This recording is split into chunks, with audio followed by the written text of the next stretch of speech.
बिस्मिल्लाहिर्रहमानिर्रहीम। रब्बिश्रह ली सदरी वयस्सिर ली अमरी वहलुल उक़्दतम मिन लिसानी यफ़क़हू क़ौली। स्टूडेंट, आज हमारा लेक्चर नंबर 21, इसके बाद 3 और हमारे लेक्चर हैं और आज हम यूनिट 15 को पढ़ने जा रहे हैं, दैट इज़ अल्काइल हेलाइड्स। आज हमारा जो टॉपिक है वो अल्काइल हेलाइड है। इस यूनिट को आज हम डिस्कस करने जा रहे हैं, यानी आज हमारा यूनिट है अल्काइल हेलाइड। तो इसको आज हम टारगेट करने जा रहे हैं। अच्छा जी, अल्काइल हेलाइड के बारे में नॉमेनक्लेचर से पहले ना मैं कुछ उसका इंट्रोडक्शन आपके साथ शेयर करना चाहता हूँ। अल्काइल हेलाइड से पहले ना एक टर्म है हेलो अल्कीन्स। हेलो अल्कीन्स तो या बाज़ बुक्स में लिखा होता है हेलोजीनो अल्कीन, तो दोनों ही मेरे लिए सूटेबल है। हेलो अल्कीन्स या हेलोजीनो अल्कीन्स। अच्छा, आप ना कोई भी अल्कीन ले लें, सपोज हम ना मीथेन ले लेते हैं, कार्बन के साथ 4 हाइड्रोजन है। अब ना आपको पता है कि जब मैं कहता हूँ ना हेलोजन, उसको मैं एक्स से रिप्रेजेंट करता हूँ और इससे मेरी मुराद फ्लोरीन है, क्लोरीन है, ब्रोमीन है और आयोडीन है। तो मैं एक्स हेलोजन को रिप्रेजेंट करने के लिए यूज़ करता हूँ। अच्छा, अब हेलो अल्केन्स क्या होता है? अल्केन्स तो आगे ना जो मैंने लिख दिया, ये अल्केन है। अब आपने करना क्या है, आपने अल्केन के हाइड्रोजन की जगह पे एक हेलोजन ले आना है। जब आप ले आएंगे तो ये CH4 था, अब ये बन जाएगा CH3X। एक हाइड्रोजन की जगह पे एक हेलोजन आ गया। Now this is called mono halo alkenes. Mono halo alkyne. आप ना दूसरे हाइड्रोजन की जगह पे भी एक और हेलोजन ले आओ। अब ये बन जाएगा 2 हाइड्रोजन बाकी रह जाएंगे CH2 और आपके पास 2 हेलोजन आ जाएगा। This is called die hello alkenes. और बिल्कुल इसी तरह अगर आप तीसरे हाइड्रोजन की जगह पे भी हेलोजन ले आए तो अब आपके पास सिर्फ एक हाइड्रोजन बच जाएगा कार्बन के साथ और ये X3 बन जाएगा। This is called try hello alkyne. Hello alkyne. और बिल्कुल इसी तरह आप चौथे हाइड्रोजन की जगह पे भी हेलोजन ला सकते हैं, तो ये CX4 बन जाएगा, जिसे हम कहते हैं टेट्रा हेलो अल्कीन्स। तो ये मेरे पास बना। अब हेलो अल्कीन्स क्या हैं कि जब अल्केन के हाइड्रोजन को हेलोजन से सब्स्टिट्यूट किया जाए तो जो प्रोडक्ट हमारे पास बनते हैं ये वाले, इन सब को हम क्या कहते हैं? Hello alkenes. ये पहली मेरी गुफ्तगू हो गई। दूसरी बात, हमारी एक टर्म है अल्काइल हेलाइड, जो आज हमारा टॉपिक भी है, अल्काइल हेलाइड्स। अब ये अल्काइल हेलाइड्स क्या है? पहली तो ये बात, अल्काइल हेलाइड बेटा जी, अल्काइल हेलाइड ना टेक्निकली मैं उससे फिर डेविएट कर जाऊंगा मुकम्मल तौर पर। टेक्निकली ये जो मोनो हेलो अल्कीन्स है ना, इनको हम अल्काइल हेलाइड कहते हैं टेक्निकली। अब ना टेक्निकली कहा जाए तो फिर ये बाकी जो है इनको अल्काइल हेलाइड नहीं कहा जा रहा होता, लेकिन मैंने आगे चल के उनको भी अल्काइल हेलाइड ही कहना। बहरहाल, तो अल्काइल हेलाइड क्या है? Mono halo alkenes are called alkyl halides. Mono halo alkene, ये पहले वाली कैटेगरी। अल्काइल हेलाइड को ना हम RX से रिप्रेजेंट करते हैं। R मीन अल्काइल और X mean halide, alkyl halide. इनका जो जर्नल फार्मूला है ना, जर्नल फार्मूला वो हमारे पास है CnH2n+1। इतना जो मैंने लिखा ये अल्काइल का फार्मूला है और साथ आप X पुट कर दें। अल्काइल हेलाइड जो है ना, अल्काइल हेलाइड ये सिंथेटिक कंपाउंड है। सिंथेटिक का मतलब है कि आप इनको सिंथेटिक, इसका मतलब है कंपाउंड, आप इनको नेचुरली नहीं देख सकते, ये कुदरत में नहीं पाए, अल्लाह की कुदरत में मौजूद नहीं है। आप इनको लैब्स में, यानी these are man made compounds, इंसान के बनाए हुए कंपाउंड्स हैं, मैन मेड कंपाउंड्स।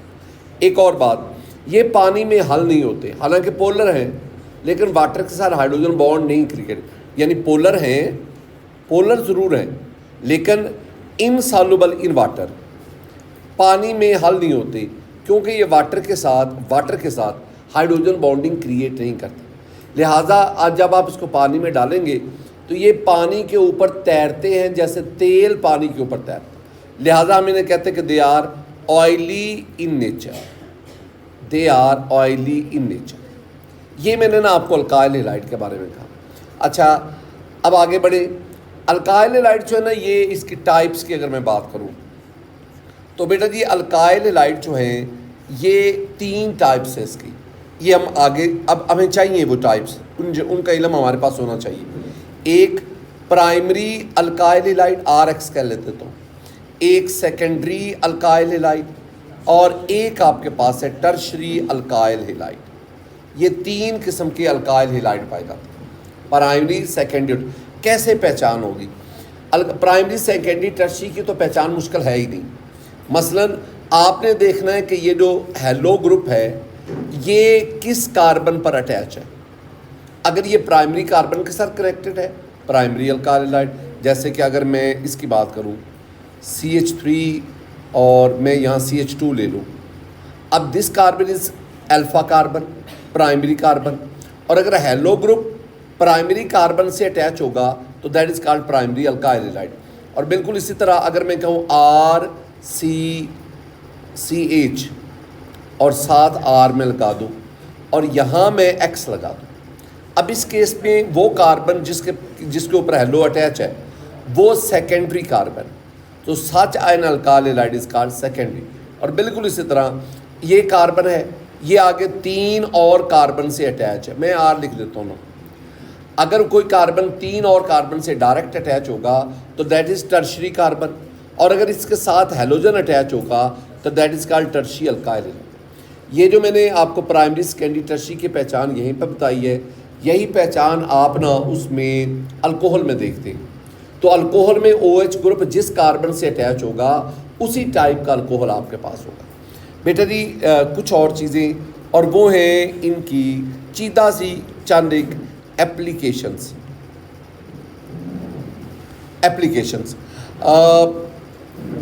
मैं अपना अल्काइल हैलाइड नहीं लूँगा, मैं हेलो अल्केन की बात करूँगा। आप ये एक हेलो अल्केन पढ़ते हैं CHCl3, this is chloroform, CCl4, this is carbon tetrachloride. ये सारे हेलो अल्केन हैं, कार्बन टेट्राक्लोराइड। इस तरह ना फ्रीऑन्स होते हैं, फ्रीऑन्स, टेफ्लॉन होते हैं, टेफ्लॉन्स, ये वो और भी कई हैं। ये जो मैंने applications of halo alkanes, halo alkanes. अब ना ये जो पहले मैंने लिखा ना क्लोरोफॉर्म, क्लोरोफॉर्म आप जानते हैं ना, जानवरों वगैरह को बेहोश करने के लिए इस्तेमाल किया जाता है और जानवरों को प्रिजर्व करने के लिए भी इस्तेमाल होता है। यानी ना अगर बेहोश करने के लिए तो ये एनेस्थेटिक इसका ना यूज़ है, एनेस्थेटिक यूज़। और ये जो कार्बन टेट्राक्लोराइड CCl4 ये तो बतौर सॉल्वेंट भी इस्तेमाल होता है और ये आग बुझाने के लिए भी, फायर एक्सटिंग्विशर के तौर पर भी इस्तेमाल होता है। ये जो CCl4 है। फ्रीऑन्स जो है ना, फ्रीऑन्स ये ना फ्रीऑन्स एक्चुअली ना क्लोरोफ्लोरोकार्बन्स होते हैं, क्लोरोफ्लोरोकार्बन्स। ये तो बहुत जगहों पे इस्तेमाल होते हैं ना, ख़ास तौर पर ये सॉल्वेंट के तौर पे, और भी ख़ास तौर पर जिनका इस्तेमाल जो पिछले साल MD कैट में भी पूछा गया है फ्रीऑन का, वो है इनका इस्तेमाल बतौर रेफ्रिजरेंट, रेफ्रिजरेंट। ये फ्रीज़र, फ्रिज वगैरह AC उसमें ये इस्तेमाल हो रहा होता है, लेकिन इसको वैसे इसके इस्तेमाल को बैन कर दिया गया। टेफ्लॉन, ये जो नॉन स्टिक कुकिंग पैन्स होते हैं, वो बर्तन जिसमें वो खाना नहीं लगता, नॉन स्टिक जो होते हैं, उनके अंदर ये टेफ्लॉन वगैरह इनको लगाया जाता है। और भी ये कई जगहों पे इस्तेमाल हो रहे होते हैं। तो नॉन स्टिक कुकिंग पैन्स, खाने बनाने वाला जो है ना पैन्स वगैरह, उसमें ये इस्तेमाल होता है। मैंने ना ये आपको सिर्फ ये समझाया कि बाज़ दफ़ा वो इस किस्म के क्वेश्चन आपसे पूछ सकता है। एक तो ये मैंने आपको आज का आगाज़ करके दिया कि ये चीज़ें हमें आनी चाहिए। अब हम पढ़ते हैं वो जो हमारा क्वेश्चन था। अब दूसरा हमारा हिस्सा आ गया, ये इंट्रोडक्शन था अल्काइल हैलाइड आज के टॉपिक यूनिट का। अब ये आपके पास नॉमेनक्लेचर आ गया। नॉमेनक्लेचर का ये सिर्फ क्वेश्चन देने का मकसद सिर्फ एक है कि आपको नॉमेनक्लेचर की नो होनी चाहिए। हर साल वो एक दो ऐसे क्वेश्चन ज़रूर देता है, चाहे वो अल्कीन अल्काइन के पूछे, एरोमेटिक के पूछे, चाहे alkyl halide phenol aldehyde ketone के, वो अक्सर नॉमेनक्लेचर से क्वेश्चन देता है। कार्बोक्सिलिक एसिड के आ रहे होते। तो ये जो ऑर्गेनिक वाला पोर्शन है ना, आपने इसके नॉमेनक्लेचर को भी अच्छी तरह देखना है, आपको बुनियादी चीज़ों का पता होना चाहिए। अल्काइल हैलाइड ये एक कंपाउंड है। अगर आप ना देखें नंबरिंग हमने किधर से करनी है, तो बेटा जी उसमें एक बड़ी क्लियर सी बात है कि ये वाला एंड जो है, इधर जो फर्स्ट सब्स्टिट्यूएंट अल्काइल है वो कार्बन नंबर 2 पे है। इस एंड पर भी फर्स्ट सब्स्टिट्यूएंट क्लोरो, वो भी कार्बन नंबर 2 पर है। अगर पहला सब्स्टिट्यूएंट दोनों एंड से इक्वल डिस्टेंस पर हो तो आप फिर सेकंड सब्स्टिट्यूएंट को देखते हैं, वो इधर से कार्बन नंबर 3 पर है, लेकिन लेफ्ट से देखेंगे तो वो कार्बन नंबर 4 पर। इसका मतलब है हम प्रेफरेंस देंगे 1 2 3 4 5 और 6। अब आपके पास 3 सब्स्टिट्यूएंट है, एक क्लोरो जो C से शुरू हुआ, एक ब्रोमो जो B से शुरू हुआ, और एक मैथल जो M से शुरू हुआ। अल्फ़ाबेटिकली आपने इसको देखना है, तो अल्फ़ाबेटिकली B पहले आएगा। तो B किस पर है? 3 पर। तो 3 ब्रोमो 5 क्लोरो 2 मिथाइल 6 वाला हेक्सेन, कौन सा बना? Alpha Charlie. 3 bromo 5 chloro 2 methyl hexane. लो जी, ये आपका आंसर आ गया। ये ना सिर्फ आपको समझाने के लिए कि आपने ना इस पे नज़र रखनी है। दो बातें मेरी होगी, इंट्रोडक्शन ऑफ अल्काइल हैलाइड हो गया, उसमें जो बुनियादी बातें जिसकी तरफ मैंने इशारा किया, और नंबर 2 दूसरा है कि आपको नॉमेनक्लेचर पे ग्रिप होनी चाहिए। सिर्फ अल्काइल हैलाइड नहीं, बाकी भी जो मैंने चैप्टर आपको गिनवाए हैं। अब तीसरी चीज़ पे आ जाओ। We have another very very important topic of alkyl halide, that is the reactivity of alkyl halide. पहले ज़रा सुनना मैं कहना क्या चाहता हूँ, बल्कि इसको ही हम यूज़ करते हैं। अल्काइल हैलाइड RCH2 और X, this is alkyl halide. बेटा जी अल्काइल हैलाइड जो है ना, क्या वो ज़्यादा रिएक्टिव है या कम रिएक्टिव है, उसका फैसला ना ये बॉन्ड करता है, CX bond, carbon halogen bond. मैं इसको यहाँ से निकाल लेता हूँ, कार्बन हैलोजन बॉन्ड। क्योंकि ना किसी भी कंपाउंड, किसी भी मालिक्यूल, उसकी रिएक्टिविटी जो है ना, वो यानी रिएक्शन कौन सा कहाँ पे होता है, तो फंक्शनल ग्रुप पे होता है। तो फंक्शनल ग्रुप यहाँ पे ये हैलाइड है। इसका मतलब है ये जो कार्बन हैलोजन बॉन्ड है ना, this one is very very important. अब reactivity of alkyl halide, carbon halogen bond इसकी बॉन्ड स्ट्रेंथ पर डिपेंड करती है। बॉन्ड स्ट्रेंथ कह लो, या मैं एक लफ्ज़ और भी, बॉन्ड एनर्जी। अगर ये बॉन्ड मजबूत होगा तो डेफिनेटली, अगर मजबूत होगा तो उसको तोड़ना मुश्किल होगा, इसकी रिएक्टिविटी कम होगी। अगर ये बॉन्ड वीक होगा तो इसकी रिएक्टिविटी ज़्यादा होगी। हमें ना ये जो CX 4 किस्म के बॉन्ड का सामना करना पड़ता है। यानी एक आ गया ना CF, एक है CCl, एक है CBr और एक है CI। हम 4 किस्म के कार्बन हैलोजन बॉन्ड से हमारा वास्ता पड़ता है।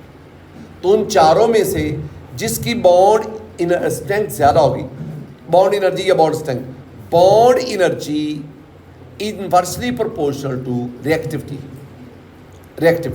तो पहले तो मैं क्या करूँगा, मैं इन चारों की बॉन्ड एनर्जी को देखूँगा। अगर बॉन्ड एनर्जी को देखिएगा, कार्बन फ्लोरीन बॉन्ड एनर्जी है 467, ये वैल्यू याद करनी, 467। कार्बन क्लोरीन 346, कार्बन ब्रोमीन 290 और कार्बन आयोडीन 220। अगर आप ना, अब सुनना मेरे अल्फाज, अगर आप बॉन्ड एनर्जी को बुनियाद बनाएं, बॉन्ड एनर्जी को, तो मैंने कहा जिसकी बॉन्ड एनर्जी ज़्यादा होगी उसकी रिएक्टिविटी कम होगी, और जिसकी बॉन्ड एनर्जी कम होगी उसकी रिएक्टिविटी ज़्यादा। तो वो अल्काइल हैलाइड ज़्यादा रिएक्टिव है, जिसमें कार्बन हैलोजन बॉन्ड वीक है, और वो सबसे कौन है, ये कार्बन। इसका मतलब है कि अगर मैं बॉन्ड एनर्जी को बुनियाद बनाऊं, कार्बन हाइड्रोजन बॉन्ड एनर्जी अगर उसको मैं बुनियाद बनाऊं तो मेरे पास ऑर्डर ऑफ रिएक्टिविटी ये होगा, यानी सबसे ज़्यादा अल्काइल आयोडाइड रिएक्टिव और सबसे लीस्ट जो है अल्काइल फ्लोराइड।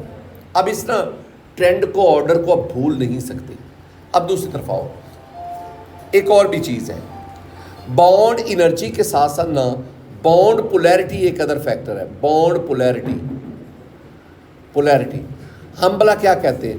हम कहते हैं जितना बॉन्ड पोलर होता है ना उतना वो स्ट्रॉन्ग होता है।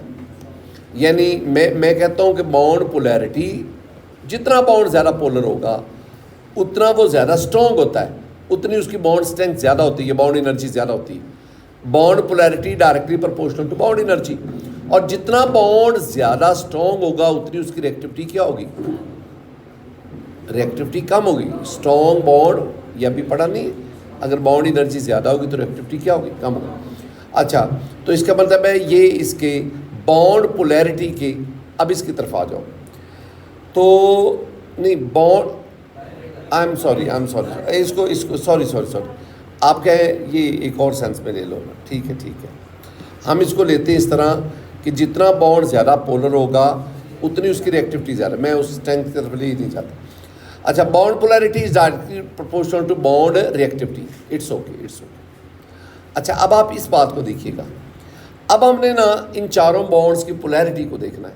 आप जानते हैं ना कि फ्लोरीन की इलेक्ट्रोनेगेटिविटी 4 होती है, कार्बन 2.5 है, क्लोरीन 3 है, कार्बन 2.5 है, और ये 2.7 होती है, कार्बन 2.5 है, ये तकरीबन 2.5 है, और कार्बन भी कितना है? 2.5। Delta E N electronegativity difference देखो, जितना इलेक्ट्रोनेगेटिविटी डिफरेंस ज़्यादा होता है ना उतना बॉन्ड ज़्यादा पोलर होता है, और जितना बॉन्ड ज़्यादा पोलर होगा, बॉन्ड पोलैरिटी ज़्यादा होगी, उतना ज़्यादा क्या होगा? रिएक्टिव होगा। अच्छा, बड़ा उलट सा ट्रेंड आ गया है। अगर आप बॉन्ड पोलैरिटी को बुनियाद बनाओ बेटा जी, बॉन्ड पोलैरिटी को बुनियाद बनाओ तो अल्काइल फ्लोराइड सबसे ज़्यादा रिएक्टिव है, और अगर आप बॉन्ड एनर्जी को बुनियाद बनाओ तो अल्काइल आयोडाइड सबसे ज़्यादा रिएक्टिव। यानी दोनों का रिजल्ट बिल्कुल उलट आ रहा है। बॉन्ड एनर्जी कहता है कि अल्काइल आयोडाइड ज़्यादा रिएक्टिव है, बॉन्ड पोलैरिटी कहता है नहीं, अल्काइल आयोडाइड का सबसे कम रिएक्टिव है। अब हम किसको ओबे करें? हम दोनों में से किस कॉन्सेप्ट को फॉलो करें? वो कहते हैं आप कॉन्सेप्ट को साइड पे रखो, आप एक्सपेरिमेंटल डाटा देखो, आप अल्काइल फ्लोराइड अल्काइल आयोडाइड दोनों का रिएक्शन करवाओ, देखो कौन फास्ट रिएक्शन देता है। जिसका फास्ट रिएक्शन होगा उसकी रिएक्टिविटी ज़्यादा होगी। एक्सपेरिमेंट हमें क्या बताता है?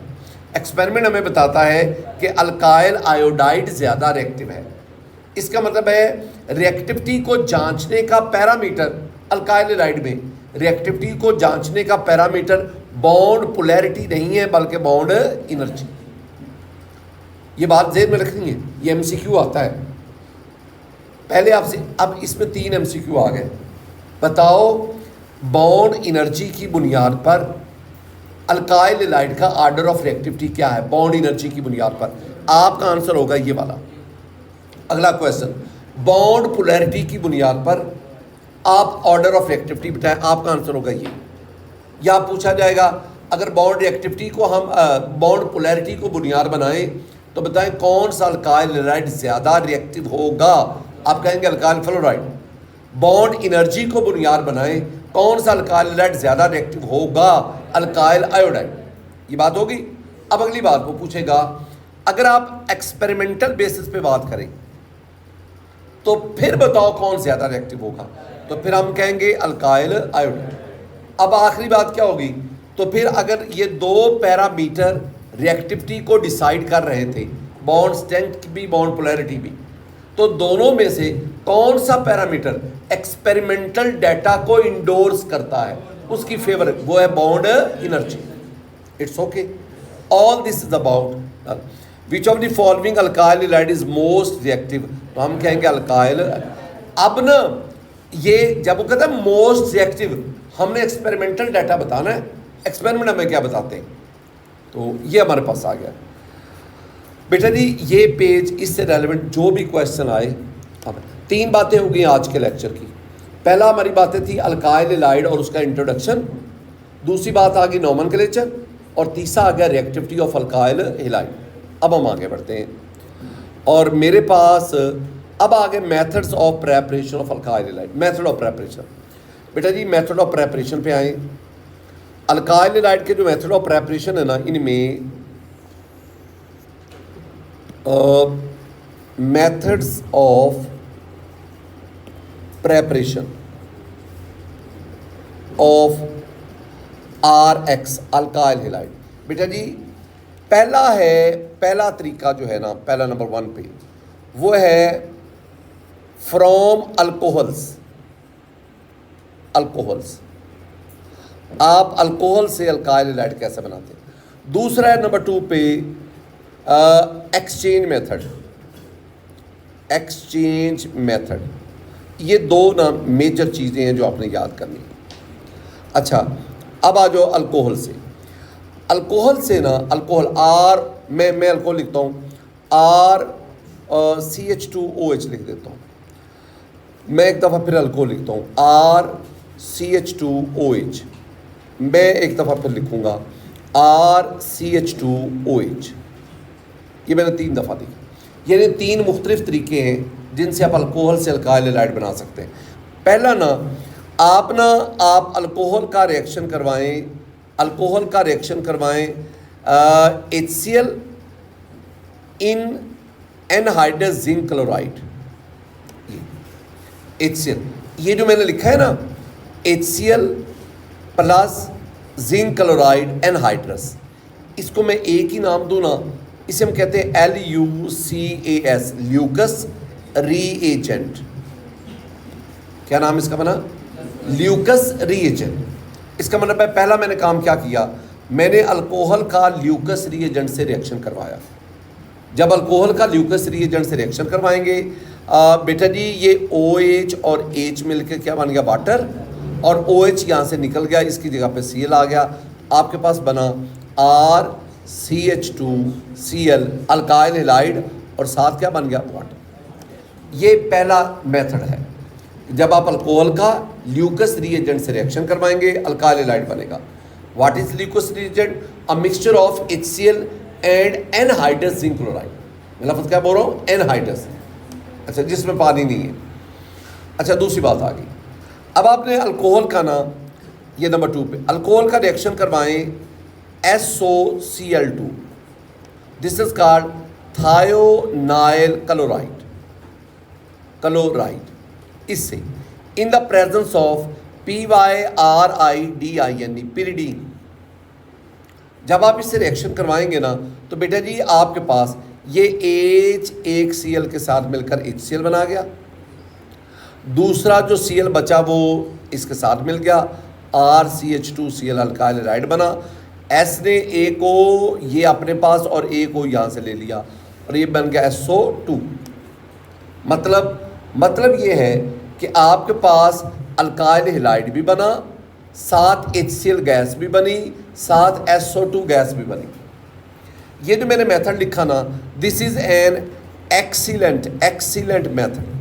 बाज़ दफ़ा यही क्वेश्चन पूछ लिया जाता है कि अल्काइल हैलाइड प्रेपरेशन का एक्सीलेंट मेथड कौन सा है। ये MCQ आपसे पूछा जाएगा कल, तो आप कहेंगे जी वो रिएक्शन जिसमें हम अल्कोहल का रिएक्शन किससे करवा रहे हैं, थायोनाइल को। अब आपसे पूछा गया क्यों जी, ये एक्सीलेंट क्यों है, इसमें कौन सी खूबी है? इसमें ना ये अल्काइल हैलाइड के साथ साथ ना जो बाय प्रोडक्ट है ना, वो गैसेज है बाय प्रोडक्ट। ये है मेजर प्रोडक्ट अल्काइल जो आप बनाना चाहते हैं। जो साथ बाकी HCl और SO2 बना वो बाय प्रोडक्ट है। वो जो बाय प्रोडक्ट बन रहा है वो गैसेज हैं, और वो आसानी से मिक्सचर को छोड़ जाती है। वरना अगर वो लिक्विड होते या सॉलिड होते तो उन्होंने अल्काइल हैलाइड के अंदर मिक्स हो जाना था। आप एक नई मुसीबत में पड़ जाते कि आप अपना उनको जो बाय प्रोडक्ट है उसको अल्काइल हैलाइड से अलग करते फिरे। लेकिन चूंकि यहाँ पे गैसेज है, वो ऑटोमेटिकली खुद ब खुद ही आपके मेन प्रोडक्ट से अलग होती जाती है।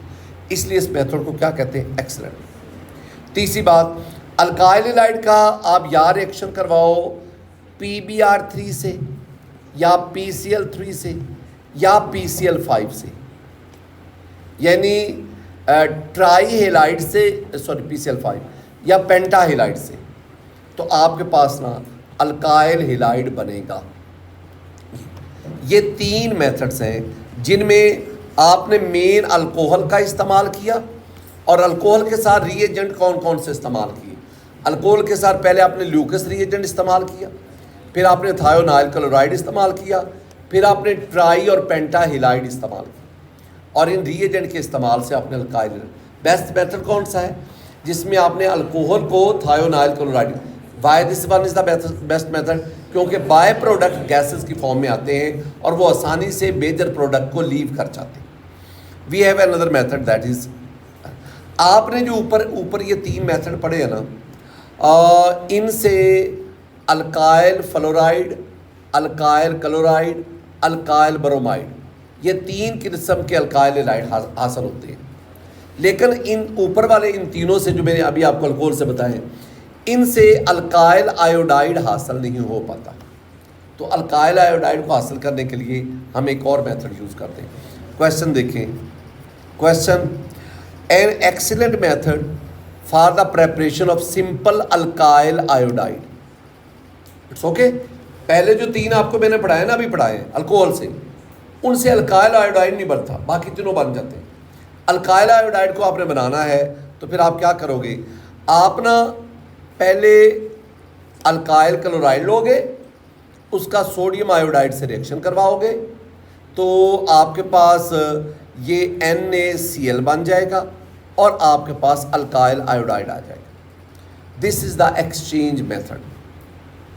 अब आप कहेंगे कि ये अल्काइल क्लोराइड कहाँ से बनाएं, वो जो ऊपर पहले आपने 3 मेथड पढ़े, पहले उन 3 मेथड का इस्तेमाल करके आप अल्काइल क्लोराइड बनाओ या अल्काइल ब्रोमाइड बनाओ, फिर वो अल्काइल क्लोराइड या ब्रोमाइड का सोडियम आयोडाइड से रिएक्शन करवाओ, फिर आपके पास अल्काइल आयोडाइड बने। तो इसमें आप इसको ना in the treatment of alkyl bromide का रिएक्शन किससे करवाओगे, NaI से।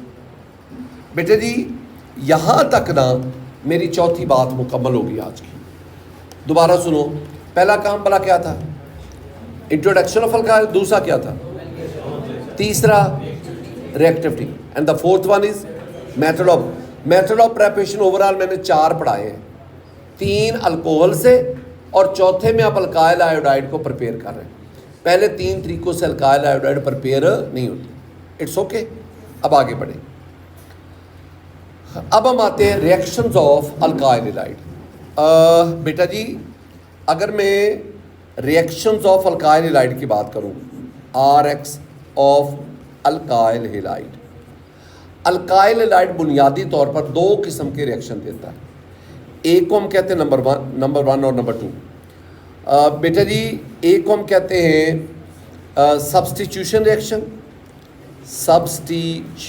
रिएक्शंस, और एक को हम कहते हैं इलिमिनेशन रिएक्शन। ये 2 किस्म के रिएक्शन। अब ना असल में आज हमारा टारगेट ये 2 किस्म के रिएक्शंस हैं। लो जी हम आगाज़ करते हैं। लिखा हुआ है हेलो अल्कीन। अल्काइल हेलाइड को हेलो अल्कीन्स भी कहते हैं, यानी आप RX कह लो। तो halo alkanes are considered to be very reactive compounds toward nucleophile, यानी ये NU न्यूक्लियोफाइल है, ये आपके पास halo alkane mean alkyl halide है। तो वो कहते हैं कि न्यूक्लियोफाइल इन पे बहुत तेज़ी से रिएक्शन करता है। वजह क्या है, वजह 2 हैं। पहली वजह इसमें बेटा जी आपके सामने है कि ये जो कार्बन है ना, कार्बन इसके ऊपर पॉजिटिव चार्ज है। आज ने एक बात को जेहन में रखना है कि जिस भी चीज़ के ऊपर पॉजिटिव हो, पार्शियल पॉजिटिव हो या फुल पॉजिटिव हो, हम उसे इलेक्ट्रोफाइल कहते हैं। ये मैंने पहले भी आपको समझाया है। और जिस पे नेगेटिव चार्ज होगा उसे न्यूक्लियोफाइल। ये बात नहीं आज आपने भूलनी। मैंने आज इलेक्ट्रोफाइल न्यूक्लियोफाइल की टर्म बार बार इस्तेमाल करनी। तो इसका मतलब क्या हुआ कि ये आपके पास अल्काइल हेलाइड जो है ना, आपके पास जो अल्काइल हेलाइड, इसके 2 बड़े अहम हिस्से हैं ये अल्काइल हेलाइड के। एक कार्बन जिस पे पार्शियल पॉजिटिव चार्ज है, इसको हम कहेंगे electrophilic centre. Carbon will be called electrophilic centre, और साथ ये हेलोजन है that carry the negative charge, तो दैट इज द न्यूक्लियोफाइल। तो अल्काइल हेलाइड के अंदर 2 पोर्शन हैं। एक कार्बन, वो कार्बन जिसके साथ हेलोजन अटैच है, दैट इज इलेक्ट्रोफिलिक सेंटर, और halogen itself is the nucleophile. अब आपने एक और न्यूक्लियोफाइल का अटैक करवाया। अब वो जो नया आने वाला न्यूक्लियोफाइल है ना, वो इस हैलोजन से ज़्यादा स्ट्रॉन्ग है, मजबूत है। अब क्या होगा, ये वाला बॉन्ड टूटेगा और ये कार्बन नए आने वाले न्यूक्लियोफाइल के साथ बॉन्ड बना लेगा, ये बन गया, और वो अलग हो जाएगा। अब एक न्यूक्लियोफाइल आया, उसने मॉलिक्यूल में से दूसरे न्यूक्लियोफाइल को सब्स्टिट्यूट किया, उसको निकाल दिया। अब देखो ना, पहले यहाँ X था, उसकी जगह पे NU आ गया, सब्स्टिट्यूट हो गया। Such a reaction is called SN reaction. Such a reaction is called nucleophilic substitution reaction. तो हम क्या कहेंगे, हम कहेंगे अल्काइल हैलाइड दो किस्म के रिएक्शन देता है, एक न्यूक्लियोफिलिक सब्स्टिट्यूशन है और दूसरा एलिमिनेशन रिएक्शन, डिहाइड्रोहैलोजिनेशन जिसे हम कहते हैं। यह भी हम डिटेल से और इसमें जाएंगे। बेटा जी कुछ और बातें, फिर हम आगे बढ़ते हैं। अ species which attacks on an alkyl halide. अभी आपने देखा नहीं किस चीज़ ने अल्काइल हैलाइड पर अटैक किया था? हाँ, न्यूक्लियोफाइल ने। वो जो न्यूक्लियोफाइल है वो बेस भी हो सकता है, न्यूक्लियोफाइल भी है। अच्छा, मैं दोबारा ना इन तमाम चीज़ों को डिस्कस करना चाहता हूँ, ये जितनी भी लिखी आसानी से। एक आपके पास ये अल्काइल हैलाइड है C, और यहाँ पे X ले लो, ये अल्काइल हैलाइड है। कार्बन पे पार्शियल पॉजिटिव, इस पे पार्शियल नेगेटिव है। बेटा जी ये alkyl halide it will act as substrate, और अब इसके ऊपर न्यूक्लियोफाइल अटैक करेगा। दो तीन टर्मिनोलॉजी है ये न्यूक्लियोफाइल। ये जो न्यूक्लियोफाइल है ना, ये दो तरह का हो सकता है, या तो इसके पास लोन पेयर होंगे, या इस पे क्या होगा, नेगेटिव चार्ज। दोनों बातें जेन में रखनी है। कहीं कहीं मैं लोन पेयर शो करूंगा, जैसे वाटर है, अमोनिया है, वगैरह वगैरह, और कहीं पे नेगेटिव चार्ज हम शो करेंगे, जैसे CN नेगेटिव, OH नेगेटिव, वगैरह वगैरह। तो बेटा जी ये न्यूक्लियोफाइल इस पे अटैक करेगा, ये बॉन्ड टूट जाएगा। अब ये वाला अलग हो जाएगा। जो अलग होता है ना, जो सबस्ट्रेट को छोड़ जाता है, लीव कर जाता है, मैं उसे क्या कहूँगा, लीविंग ग्रुप। और ये अब आपके पास NuC ये प्रोडक्ट बन गया, और साथ X जो है ना, X negative, that is leaving group. और इससे पहले कुछ देर पहले बात हो चुकी है कि सबस्ट्रेट जो कि एक अल्काइल हैलाइड है, इसमें जो कार्बन है ये इलेक्ट्रोफिलिक सेंटर है, इलेक्ट्रोफिलिक सेंटर। और ये जो X नेगेटिव है ये भी न्यूक्लियोफाइल है, ये भी न्यूक्लियोफाइल। तो इलेक्ट्रोफाइल वो स्पीशीज जो अटैक करती है, आप लोगों ने बोल दिया दैट इज द न्यूक्लियोफाइल। आगे बोल चलें। ये ना, ये वाला जो क्वेश्चन 6 है, ये वो कहते हैं ना क्रैमिंग है, रट्टा है, थोड़ी सी सूझबूझ तो वैसे है इसमें। तो आपने अपनी बुक से इसको याद करना है, इससे नहीं याद करना। आपकी बुक में ज़्यादा खूबसूरत लिखा हुआ है, which of the following is a good nucleophile as well as good leaving group. अच्छा न्यूक्लियोफाइल भी है और अच्छा, और वो क्या है, आमतौर पर जो अच्छा न्यूक्लियोफाइल होता है ना, वो अच्छा लिविंग ग्रुप नहीं होता। Good nucleophile poor leaving group, weak nucleophile good leaving group. अच्छा, तो ये आपने ना, ये जितना भी नॉलेज है, गुड लिविंग ग्रुप कौन कौन से हैं, chloro, bromo, iodo, hydrogen sulphate. Poor leaving group कौन से, OH नेगेटिव, OR नेगेटिव, ये वाले। और गुड लिविंग, ये ना आपने याद करना है। मैं बार बार कह रहा हूँ, आपने इस टेबल को अपनी बुक से याद करना है। और ये टेबल जो है ये लिविंग ग्रुप्स के हवाले से है, लिविंग ग्रुप्स के हवाले से। कौन से लिविंग ग्रुप्स, कौन से लिविंग ग्रुप जो है वो अच्छे। आपने तो एक ही लिविंग ग्रुप पढ़ा है ना, आप तो अभी हैलो की बात कर रहे हैं ना। हैलोजन के अलावा कोई और, ये अल्काइल हैलाइड के अलावा कोई और भी मॉलिक्यूल आ सकता है, तो ज़रूरी तो नहीं ना अल्काइल हैलाइड आए। मसलन ये देखो, ये आपके पास ना, विच ऑफ द फॉलोइंग, अब ये क्वेश्चन आया, विच of the following is not SN reaction. SN reaction mean nucleophilic substitution reaction. अब बताएं इसमें से कौन सा न्यूक्लियोफिलिक सब्स्टिट्यूशन रिएक्शन नहीं है। पहले सुनो, पहले में ये है कि ये OH नेगेटिव आएगा, जिसमें नेगेटिव वो न्यूक्लियोफाइल, और Br को यहाँ से सब्स्टिट्यूट कर देगा। तो एक न्यूक्लियोफाइल आया, उसने दूसरे की जगह ले ली और उसको निकाल दिया। This is SN reaction, it's okay.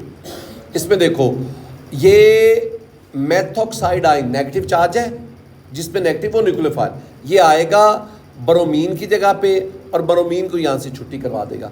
This is also the Br negative आ गया, this is also the nucleophilic substitution है। अब अमोनिया में नाइट्रोजन के पास लोन पेयर है। मैंने कुछ देर पहले कहा कि न्यूक्लियोफाइल के ऊपर या नेगेटिव चार्ज होगा या लोन पेयर होंगे।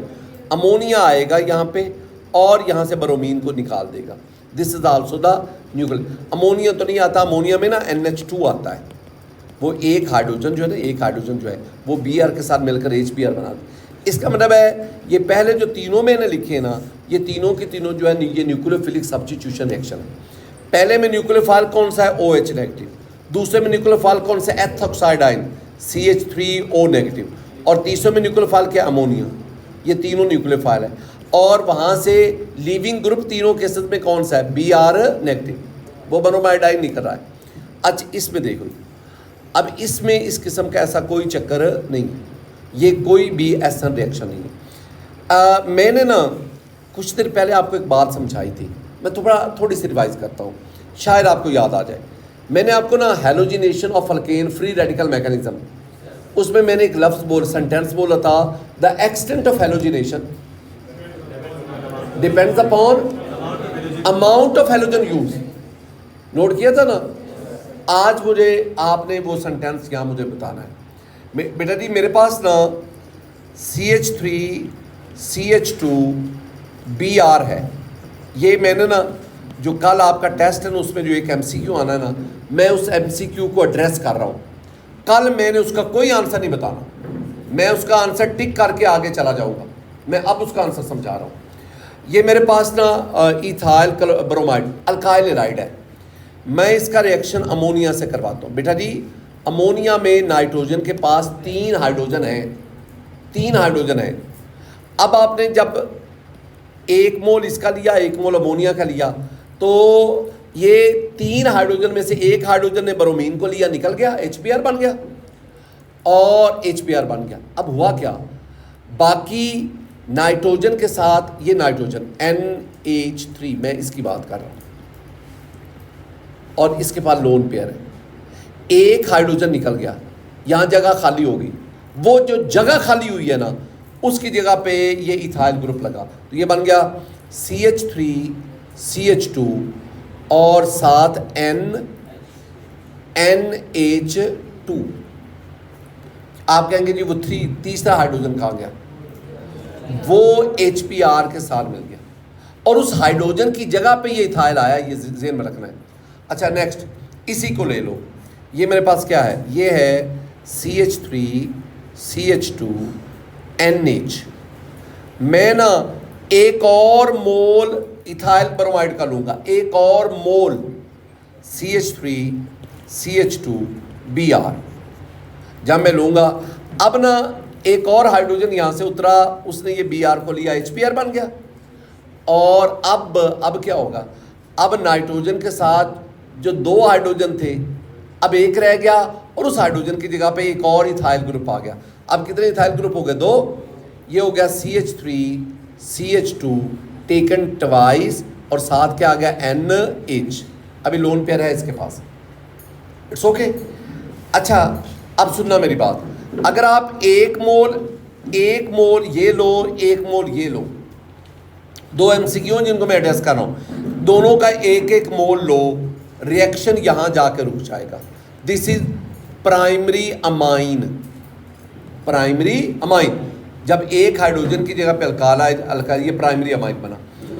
अच्छा अगर मैं ये दूसरा रिएक्शन करवाना चाहता हूँ, मुझे अकल से अपनी दानिश से बताओ, अगर मैं दूसरा रिएक्शन करवाना चाहता हूँ, क्या मैं अमोनिया और लूँ या इथाइल ब्रोमाइड और लूँ? इथाइल ब्रोमाइड आपको और लेना पड़ेगा, क्योंकि वो ये यूज़ हो रहा है।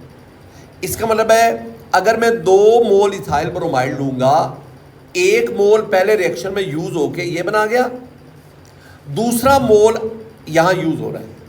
अब जब ये यूज़ होगा तो आपके पास ये this is secondary amine, it's okay.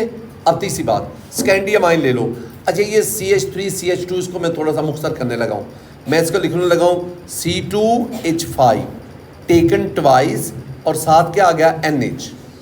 अभी नाइट्रोजन के बाद लोन पेयर है, एक और इथाइल ब्रोमाइड ले लो, C2H5Br ले लो। अब दोबारा रिएक्शन करवाओ। अब ये जो हाइड्रोजन है ये यहां से निकलेगा, ब्रोमीन लेके क्या बन गया, HBr बन गया। और अब इसकी जगह पे तीसरा इथाइल आ गया। अब इथाइल पहले दो थे, कितने हो गए, 3, C2H5 टेकन थ्राइस N, लेकिन नाइट्रोजन के पास अभी भी क्या है। अच्छा, अभी तक क्या हुआ है कि अमोनिया में नाइट्रोजन के पास 3 हाइड्रोजन थे, एक लोन पेयर था। अभी तक 3 हाइड्रोजन की जगह पे एक एक करके इथाइल ग्रुप आता गया, ठीक है ना। अब ये आपके पास बन गया टर्शरी अमाइन, इट्स ओके। अब टर्शरी अमाइन को ले लो, ये मैंने ले लिया ये टर्शरी अमाइन, नाइट्रोजन और 3 इसके C2H5 टेकन थ्राइस।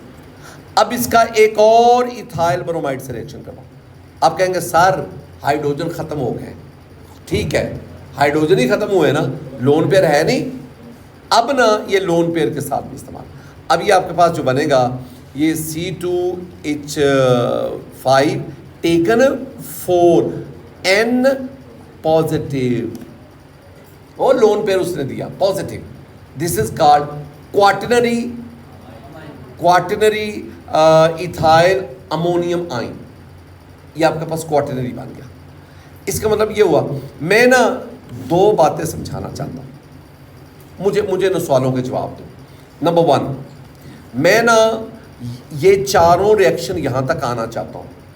बताओ, अगर मैं एक्सेस अमाइन लूँगा और दूसरा मैं एक्सेस इथाइल क्लोराइड लूँगा, अब ब्रोमाइड, चलो दोनों में मुझे बताओ कि दोनों में मैं कौन सी चीज़ लूँ तो मैं एंड तक रिएक्शन में आ सकता हूँ। Excess ethyl bromide, ethyl bromide, ethyl bromide, ethyl bromide, ethyl, that is used in each step, but ammonia is only used in first step. समझ आएगी ना। अगर क्वेश्चन आए कि जब ethyl bromide excess of ammonia से रिएक्शन करे, excess, तो बताओ कौन सा प्रोडक्ट बनेगा। आप कहेंगे सिर्फ प्राइमरी अमाइन बनेगा। मेरी बात तो समझो। और अगर आपसे कहा जाए अगर अमोनिया और एक्सेस ऑफ इथाइल ब्रोमाइड का रिएक्शन करवाया जाए, फिर कौन सा प्रोडक्ट बनेगा। आप कहेंगे प्राइमरी भी बनेगा, सेकेंडरी भी बनेगा, टर्शियरी भी बनेगा, और सारे बनेंगे। यानी वो जो आपने कहा था ना, extent of halogenation depends upon amount of halogen use, इस केस में आप कहेंगे एक्सटेंट ऑफ एमिनेशन या extent of alkylation, alkyl group add हो रहा है ना, extent of alkylation depends upon the amount of alkyl halide use. बात समझ आ गई है। हम आगे बढ़ते हैं। बेटा जी, 2 रिएक्शंस में आपको ना अब डिटेल से हम बढ़ते हैं, जो काम आज का असल करने वाला है। मैं आपको ना न्यूक्लियोफिलिक सब्स्टिट्यूशन रिएक्शन समझाता हूँ। न्यूक्लियोफिलिक, ये जो न्यूक्लियोफिलिक सब्स्टिट्यूशन रिएक्शन है ना, हम 2 पढ़ेंगे, SN1 और SN2। दोनों रिएक्शन में होता क्या है। दोनों रिएक्शन में ये होता है बेटा जी कि आपके पास ना ये एक अल्काइल हैलाइड है RCH2Br, चलो ये ले लो, ये अल्काइल हैलाइड है। ये कार्बन पार्शियल पॉजिटिव, मैं बार बार लिखूंगा, आप तंग आ जाएंगे, इतनी दफ़ा मैं लिखूंगा कि सर आप एक ही बात बार बार लिखते जा रहे, तो मैं लिखूंगा ना, क्योंकि आपको फिर भी पता नहीं लगना। इस पे ये OH अटैक करता है। बेटा जी, यहाँ पे ना 2 काम होते हैं, 2 काम। पहला काम ये होता है नंबर 1 पे कि ये जो OH है ये जाके इस कार्बन के साथ बॉन्ड बनाता है और ये कार्बन और हैलोजन का बॉन्ड टूटता है। तो 2 काम होते हैं। एक तो कार्बन और हैलोजन को मैं एक्स लिख देता हूँ, बॉन्ड ब्रेकेज, और दूसरा ना फिर प्रोडक्ट में जाके carbon NU nucleophile bond formation. असल में ये जो अब हम रिएक्शन पढ़ने जा रहे हैं ना, मैं इसको कह रहा हूँ SN रिएक्शंस, न्यूक्लियोफिलिक सब्स्टिट्यूशन है। इन न्यूक्लियोफिलिक सब्स्टिट्यूशन रिएक्शन में 2 काम होते हैं, 2 काम, ये हैं वो 2 काम,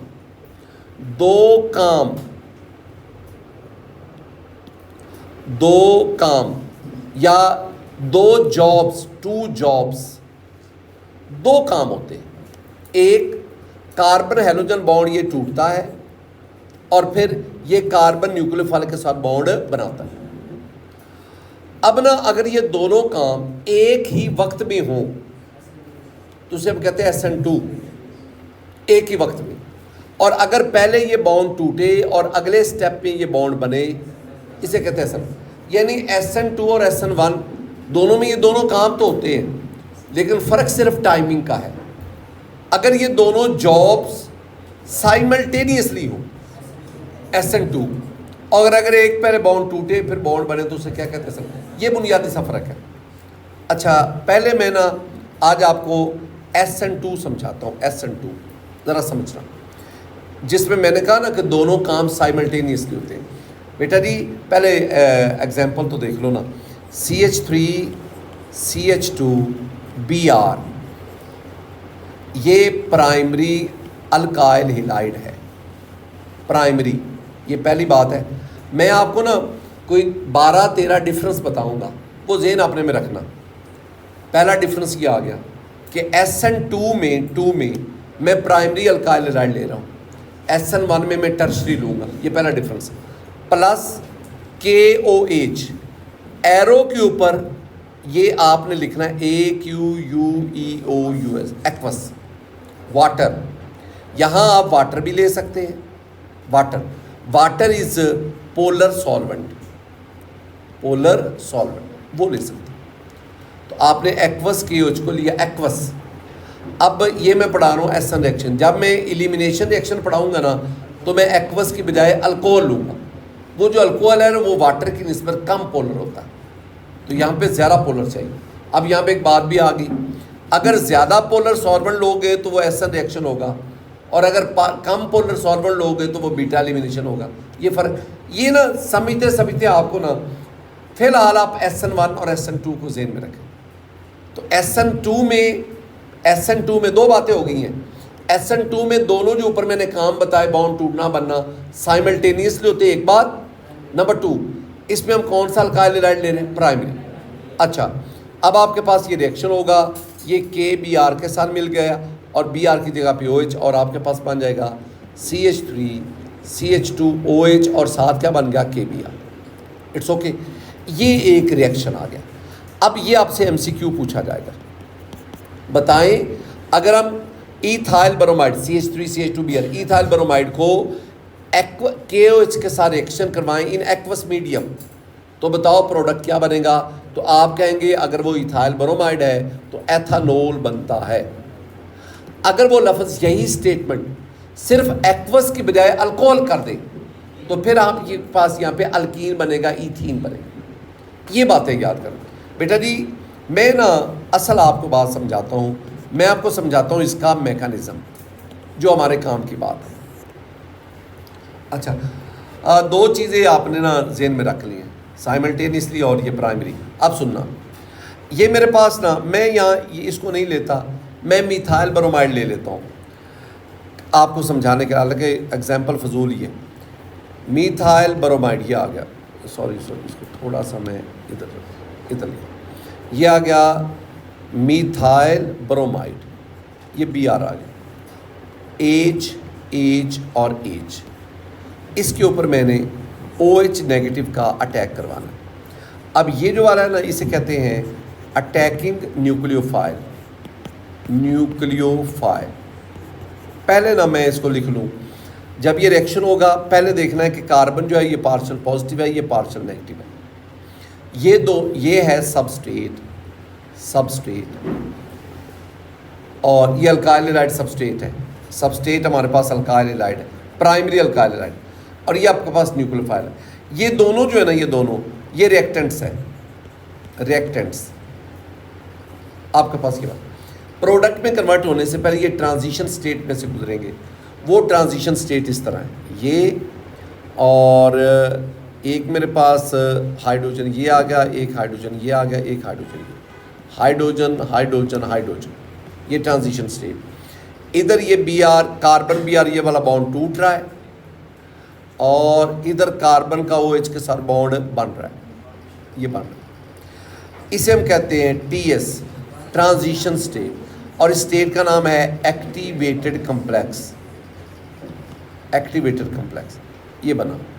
अच्छा, इसके बाद ना ये बॉन्ड जो है ये टूट जाएगा और ये आपके पास इस तरह हाइड्रोजन हाइड्रोजन हाइड्रोजन आ गए और यहाँ पे OH चला गया और Br अलग हो जाए, negative. This is the product, ये प्रोडक्ट। फिलहाल तो मैंने इसको लिखा। अब ज़रा ना बातों की तरफ आइएगा बेटा जी। पहली बात नंबर 1, ये सिंगल स्टेप रिएक्शन है, सिंगल स्टेप।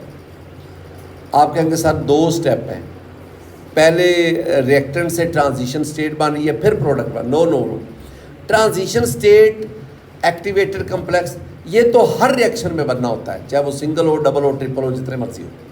तो ट्रांजिशन स्टेट को नहीं आप करें। This is a single step reaction, this is concerted reaction, concerted reaction, single step reaction. ये दूसरी बात ये है बेटा जी, आपके पास जो सबस्ट्रेट है ना, सबस्ट्रेट जिसे मैं अल्काइल हिलाइड कह रहा हूँ RX, ये जो सबस्ट्रेट है ना इसकी 2 खूबियाँ हैं। एक तो ये प्राइमरी है और ये दूसरा लेस स्टेरिकली हिंडर्ड और या लेस क्राउडेड कार्बन इसके कहते ये छोटे छोटे हाइड्रोजन एटम हैं और ये जो हाइड्रोजन एटम है ना ये न्यूक्लियोफाइल के अटैक में रुकावट पैदा नहीं करते। ये ज़्यादा स्टेरिक हिंड्रेंस कहते हैं रुकावट, स्टेरिक कहते हैं स्ट्रक्चर की, तो ये ज़्यादा स्ट्रक्चरली हिंड्रेंस क्रिएट नहीं करते। यानी कार्बन जो है वो ज़्यादा क्राउडेड नहीं है, कार्बन के गिर्द ज़्यादा बल्कि ग्रुप नहीं लगे हुए, ये पहली लाजमी शर्त है। और एक और भी अगर आपको समझ आ जाए, इससे ना जो अगर ये कार्बोकैटाइन बनाता तो इसने वेरी वेरी वीक कार्बोकैटाइन बनाना था। अगर वेरी वेरी वीक है तो वो तो बनेगा ही नहीं। तो इसका मतलब है प्राइमरी अल्काइल हैलाइड से कार्बोकैटाइन ना होने के बराबर। जो SN1 होता है ना उसमें पहले कार्बोकैटाइन बनता है, तो प्राइमरी अल्काइल हैलाइड से तो कार्बोकैटाइन बनता ही नहीं, वो तो बहुत वीक होता है। जो चीज़ वीक होती है उसके बनने के चांसेस नहीं होते। अच्छा, तीसरी जो बात आपने याद रखनी है वो है न्यूक्लियोफाइल। आप यहाँ पे जो न्यूक्लियोफाइल यूज करेंगे that will be very strong nucleophile, बहुत स्ट्रॉन्ग होना चाहिए। ये मैं डिफरेंसेस आपको बता रहा हूँ। अब ये जो मैंने 3 बातें लिख दी ना, 3 बातें। अच्छा, अगर आप वीक न्यूक्लियोफाइल लेंगे ना, वीक, तो वो तो कार्बन पर पहुंच ही नहीं सकेगा। आपको स्ट्रॉन्ग न्यूक्लियोफाइल लेना ताकि वो कार्बन पे अटैक कर सके और कार्बन को ये यकीन दिला सके कि उसका कार्बन के साथ बॉन्ड कार्बन ब्रोमीन बॉन्ड से ज़्यादा स्ट्रॉन्ग हो। एक चौथी बात, ये जो न्यूक्लियोफाइल है ना, ये आपके पास है कार्बन, इधर है ब्रोमीन, कार्बन ब्रोमीन, और इधर आपके पास ये हाइड्रोजन है। ये टेट्राहेड्रल स्ट्रक्चर होता है, carbon partial positive, bromine partial negative. अब ये जो न्यूक्लियोफाइल है इसने कार्बन पे अटैक करना होता है, इस कार्बन पे इलेक्ट्रोफिलिक सेंटर पर। अब ये इधर से अटैक नहीं कर सकता, इधर से नहीं कर सकता, क्योंकि ब्रोमीन उस पर भी नेगेटिव चार्ज है, इस पर भी नेगेटिव चार्ज है। नेगेटिव रिपल्शन की वजह से अगर ये इसने अटैक भी करना है तो इधर से करेगा, यानी ये सिर्फ एक डायरेक्शन से, एक साइड से अटैक करेगा। और वो कौन सी साइड है? वो ये वाली साइड आपके पास, ये अटैक करेगा। अच्छा जी, कितनी बातें हो गई? 4। अब इन 4 बातों को ना फिलहाल पहले ना रिवाइज करो। ये मैंने चारों जो बातें आपको बताई है ना, ये SN1 और SN2 का डिफरेंस बताया। जितनी मैं बातें करूँगा वो डिफरेंस होता है। पहला डिफरेंस क्या आ गया कि नहीं पहले सबसे पहले मैंने कहा था कि SN2 में साइमल्टेनियसली दोनों जॉब्स होंगी। दूसरी बात, हमने इसमें कौन सा अल्काइल हैलाइड लिया? तीसरी बात, ये कितने स्टेप में मुकम्मल हुआ? वो 2 में होगा। और सब स्टेट इसमें आप यानी अल्काइल हैलाइड प्राइमरी लेते हैं और उसकी खूबी क्या है? उसके गिर्द छोटे छोटे हाइड्रोजन एटम लगे हुए हैं जो ज़्यादा स्टेरिक हिंड्रेंस क्रिएट नहीं करते। यानी वो जो कार्बन है ना जिस पे OH ने अटैक करना है, वो कार्बन लेस क्राउडेड है। और मैंने एक और भी बात की, ये प्राइमरी अल्काइल जो कार्बोकैटायन बनाता है वो बहुत वीक है, मतलब बनेगा ही नहीं। और फिर क्या बात की है कि जो आपने, this one is very important, जो आपने न्यूक्लियोफाइल लेना वो अगर वीक न्यूक्लियोफाइल होगा तो वो SN1 होगा, और अगर स्ट्रॉन्ग न्यूक्लियोफाइल होगा SN2। और चौथी बात क्या की है कि न्यूक्लियोफाइल ने किधर से अटैक करना है, from the direction opposite to the leaving group. क्या बोला है, from direction opposite to leaving group. बेटा जी मुझे बताओ से इसका मतलब क्या है, ये वाली जो डायरेक्शन है, ये वाली लिविंग ग्रुप है इस साइड पे, राइट साइड पे, तो ये वाली जो साइड बनती है ये उसके बिल्कुल क्या आ गई, अपोजिट। अच्छा, नेक्स्ट एक और पॉइंट आया, और वो पॉइंट है नंबर 5 पे, हाइब्रिडाइजेशन। बेटा जी ये कार्बन, मैंने कार्बन के हवाले से आपसे एक बात की थी, अगर कोई कार्बन 4 और एटम से अटैच हो वो sp3 है। Here the carbon is sp3, here the carbon is sp2, again the carbon is sp3। the hybridization, ये तो दोनों में सेम होगा ना, sp3 sp2 एंड sp। मैं एक और आपको कहानी सुनाऊं, ये ना जिस तरह हम आपस में बातें करते हैं ना, ये कायनात की हर एक चीज़ भी आपस में गुफ्तगू करती है। पत्ते आपस में बातें करते हैं, छोटे छोटे जानवर आपस में बातें करते हैं, कीड़ियाँ आपस में, मकोड़े आपस में बातें करते हैं, हर एक चीज़ बात करती है, एटम बात करते हैं। अब ये OH जब अटैक करने के लिए आता है ना, तो OH कार्बन को क्या कहता है, ये कार्बन को कहता है कि तुम्हारा ब्रोमीन के साथ बॉन्ड है ना, अगर मेरे साथ बॉन्ड बनाओ तो वो ज़्यादा मजबूत होगा, बहुत पावरफुल बॉन्ड बनेगा। अब कार्बन को पता चलता है हाँ उसका OH के साथ बॉन्ड जो अटैकिंग न्यूक्लियोफाइल के साथ बॉन्ड स्ट्रॉन्ग होगा। अब वो कार्बन ना अटैकिंग न्यूक्लियोफाइल को कहती है कि 2 प्रॉब्लम्स हैं, एक कि मेरे तो पहले ही 4 बॉन्ड बिजी हैं, 5वां बॉन्ड इससे तो बन नहीं सकता। अब वो कार्बन कहती है कि चले 2 मिनट ठहरो, मैं ना ब्रोमीन को गोली करवाती हूँ। अब कार्बन फौरन अपनी हाइब्रिडाइजेशन चेंज करती, sp3 से क्या ले आती, sp2 हाइब्रिडाइजेशन आने में 2 बड़े फवायद मिल गए। एक, कार्बन का ब्रोमीन से बॉन्ड टूटने लगा, दूसरा यहाँ पे बहुत ज़्यादा स्पेस क्रिएट होती। जब sp3 होती तो 109.5 का एंगल होता है, और यहाँ जब 109.5 डिग्री होगा तो दोनों बॉन्ड कार्बन हाइड्रोजन बॉन्ड करीब होंगे, जिसकी वजह से OH का अटैक करना मुश्किल होगा। अब यहाँ पे 120 डिग्री, sp2 में 120 डिग्री हो जाता है, जिससे स्पेस ज़्यादा क्रिएट हो गई। अब OH का कार्बन पर अप्रोच आसान हो गई। अब दोबारा फिर ना जो ही OH यहाँ पे करीब हो गया, कार्बन के साथ अट्रैक्शन डेवलप कर दी। अब कार्बन दोबारा अपनी फुल धोखेबाजी करती है और अपनी हाइब्रिडाइजेशन चेंज करके ब्रोमीन को वहाँ से किक आउट कर देती। ये इस तरह इनमें रिलेशन होता है, ठीक है ना। आओ ज़रा नंबर 6 पे। बेटा जी एक लफ्ज़ है मोलेकुलरिटी। इसकी जो मोलेकुलरिटी होती है, रेट डिटर्मिनिंग स्टेप में रिएक्टेंट के कितने मालिक्यूल हिस्सा ले रहे हैं। तो चूँकि ये रिएक्शन होता ही सिंगल स्टेप है, तो वही रिएक्शन स्टेप जो है वो उसका रेट डिटर्मिनिंग स्टेप है, और उसमें रिएक्टेंट के 2 मालिक्यूल हिस्सा लेते हैं, एक सबस्टेट है और एक न्यूक्लियोफाइल। अगर 2 मालिक्यूल हिस्सा ले रहे हैं, इस रिएक्शन की मोलेकुलरिटी क्या है, 2 है। 2 मोलेकुलरिटी की वजह से हम इसे क्या कहते हैं, बाई मोलेकुलर। बेटा जी ये जो लिखा होता है ना SN2, S का मतलब होता है सब्सटीट्यूशन, N का मतलब क्या हुआ, न्यूक्लियोफिलिक। तो SN क्या बना, न्यूक्लियोफिलिक सब्स्टिट्यूट। क्या बना, न्यूक्लियोफिलिक सब्स्टिट्यूट। 2 किसको ज़ाहिर करता है, मोलेकुलरिटी। बाद बच्चों के ज़हन में होता है कि 2 से मुराद नंबर ऑफ स्टेप, ये तो एक स्टेप में होता है, ये तो सिंगल स्टेप है।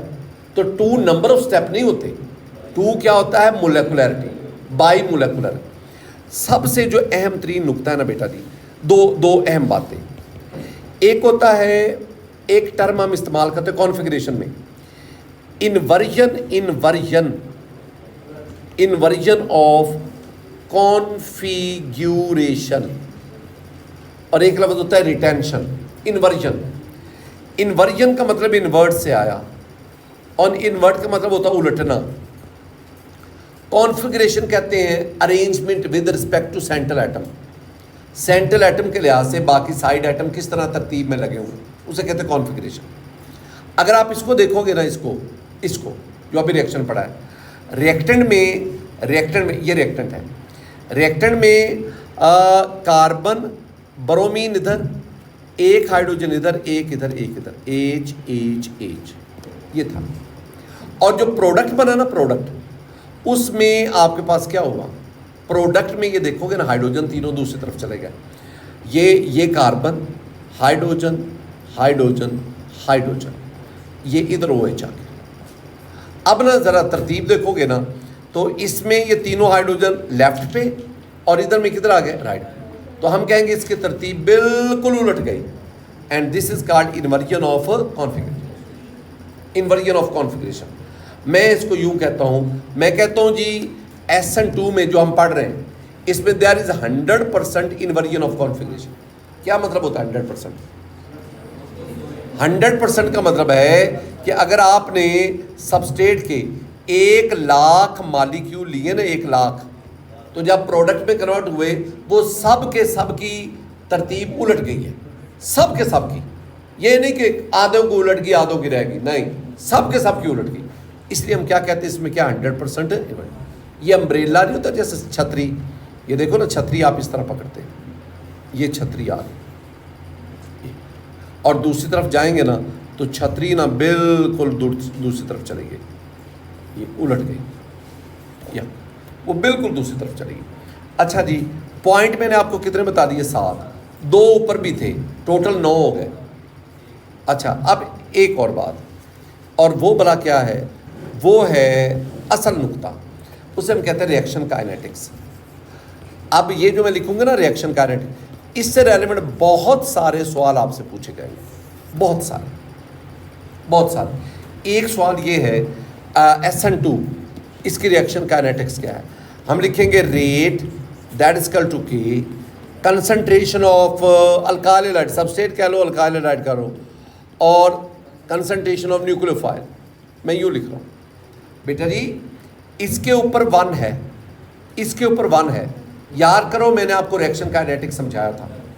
1 का मतलब है अगर Rx की कंसंट्रेशन डबल करें तो रेट ऑफ रिएक्शन भी डबल होता है, और Nu के ऊपर भी 1 है, इसकी कंसंट्रेशन डबल करें तो रेट ऑफ रिएक्शन भी डबल होता है। इसका मतलब है SN2 का जो रेट ऑफ रिएक्शन है वो 2 चीज़ों पे डिपेंड कर रहा है, कंसंट्रेशन ऑफ अल्काइल हैलाइड भी और कंसंट्रेशन ऑफ न्यूक्लियोफाइल। दोनों में से किसी भी कंसंट्रेशन को चेंज करने से रेट ऑफ रिएक्शन अफेक्ट होता है। It's okay. और अगर आप इसका ऑर्डर लाओगे ना, तो ऑर्डर आपको पता है, इनको एक्सपोनेंट को जमा करना पड़ता है, तो 1 + 1 that is true, this is the second order reaction. SN2 में जो 2 है वो ऑर्डर ऑफ रिएक्शन नहीं है, SN2 में जो 2 है वो क्या है, मोलेकुलैरिटी। It's okay. और एंड पे है नेचर ऑफ अल्काइल हैलाइड, वो तो मैं आपको पहले बता चुका ना।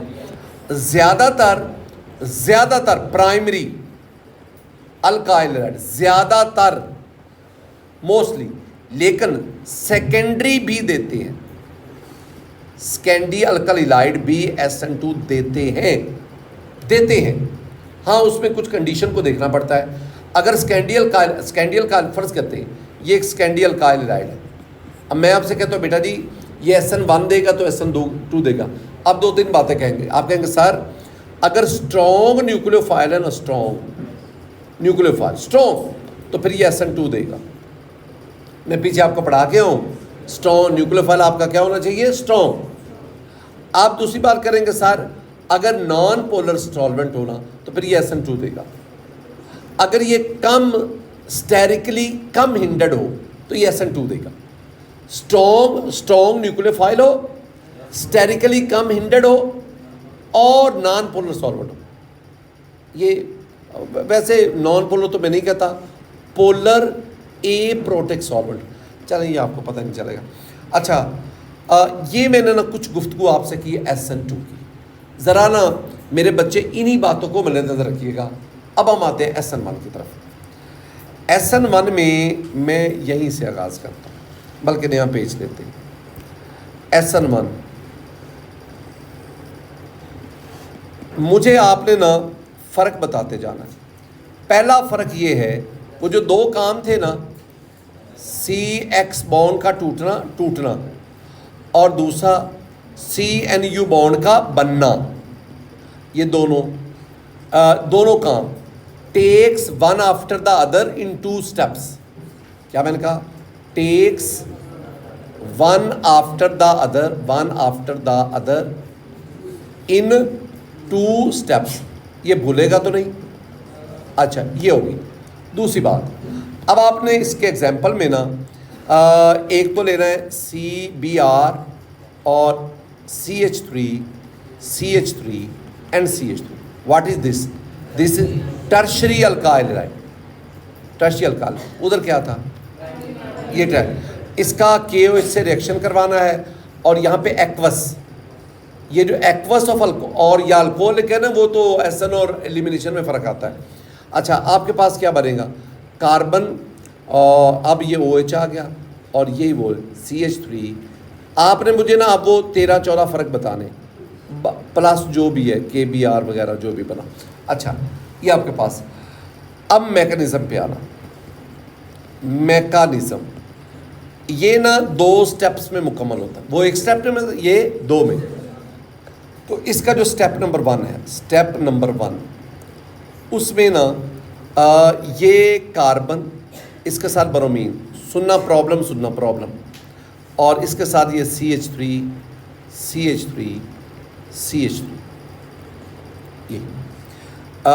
ये मेरे पास मेरे बच्चे, मेरे बहुत प्यारे बच्चे, कार्बन पे पार्शियल पॉजिटिव इलेक्ट्रोफिलिक सेंटर और इस पे पार्शियल नेगेटिव। ठीक है, अब सुनना बात, गुफ्तगू क्या होती है। ये अल्काइल हैलाइड है, OH इसके पास आता है। OH इस कार्बन को कहता है कि तुमने ब्रोमीन के साथ बॉन्ड बनाया हुआ है ना, उसकी निस्बत अगर मेरे साथ बॉन्ड बनाओ तो ये ज़्यादा मजबूत होगा। अब कार्बन इस लालच में पड़ जाता है। कार्बन उसे कहता है कि प्रॉब्लम 3-4 हैं। पहला प्रॉब्लम है कि कार्बन के गिर्द बल्कि अल्काइल ग्रुप्स हैं। ये बल्कि अल्काइल ग्रुप वो इतने बड़े ग्रुप्स हैं कि वो यहाँ में से किसी भी अटैकर को अटैक ही नहीं करने देंगे। इसे कहते हैं स्टेरिक हिंड्रेंस। इसका मतलब है बहुत ज़्यादा यहाँ पे स्टेरिक हिंड्रेंस है। तो अगर कोई अल्काइल हैलाइड लें जिसमें स्टेरिक हिंड्रेंस ज़्यादा होगी तो वो SN2 रिएक्शन देगा, SN1 देगा, और जिसमें स्टेरिक हिंड्रेंस कम होगी वो, अब ये स्टेरिक हिंड्रेंस को क्लियर कर लेना। अच्छा, वो कहता है, अच्छा कार्बन उसको पहला प्रॉब्लम ये बता रहा है। दूसरा कार्बन प्रॉब्लम बड़ा क्या बता रहा है? कार्बन कह रहा है कि मैं sp3 हूँ, मेरे पास ऑलरेडी 4 बॉन्ड बने हुए, मैं 5वां OH के साथ बॉन्ड नहीं बना सकता। तीसरा जो प्रॉब्लम कार्बन बता रहा है ना, वो ये है कि बेटा जी ये जो मिथाइल ग्रुप है ना, मिथाइल ग्रुप ये इलेक्ट्रॉन देते हैं, और जब ये इलेक्ट्रॉन देंगे ना तो कार्बन के ऊपर पार्शियल पॉजिटिव चार्ज वीक हो जाएगा। हम इसे कहते हैं कि कार्बन का इलेक्ट्रोफिलिक करैक्टर कमज़ोर हो जाता है। जब कार्बन का इलेक्ट्रोफिलिक करैक्टर वीक होगा ना तो OH का अटैक मुश्किल हो जाता है। कार्बन कहता है कि मेरा तो इलेक्ट्रोफिलिक करैक्टर भी वीक है।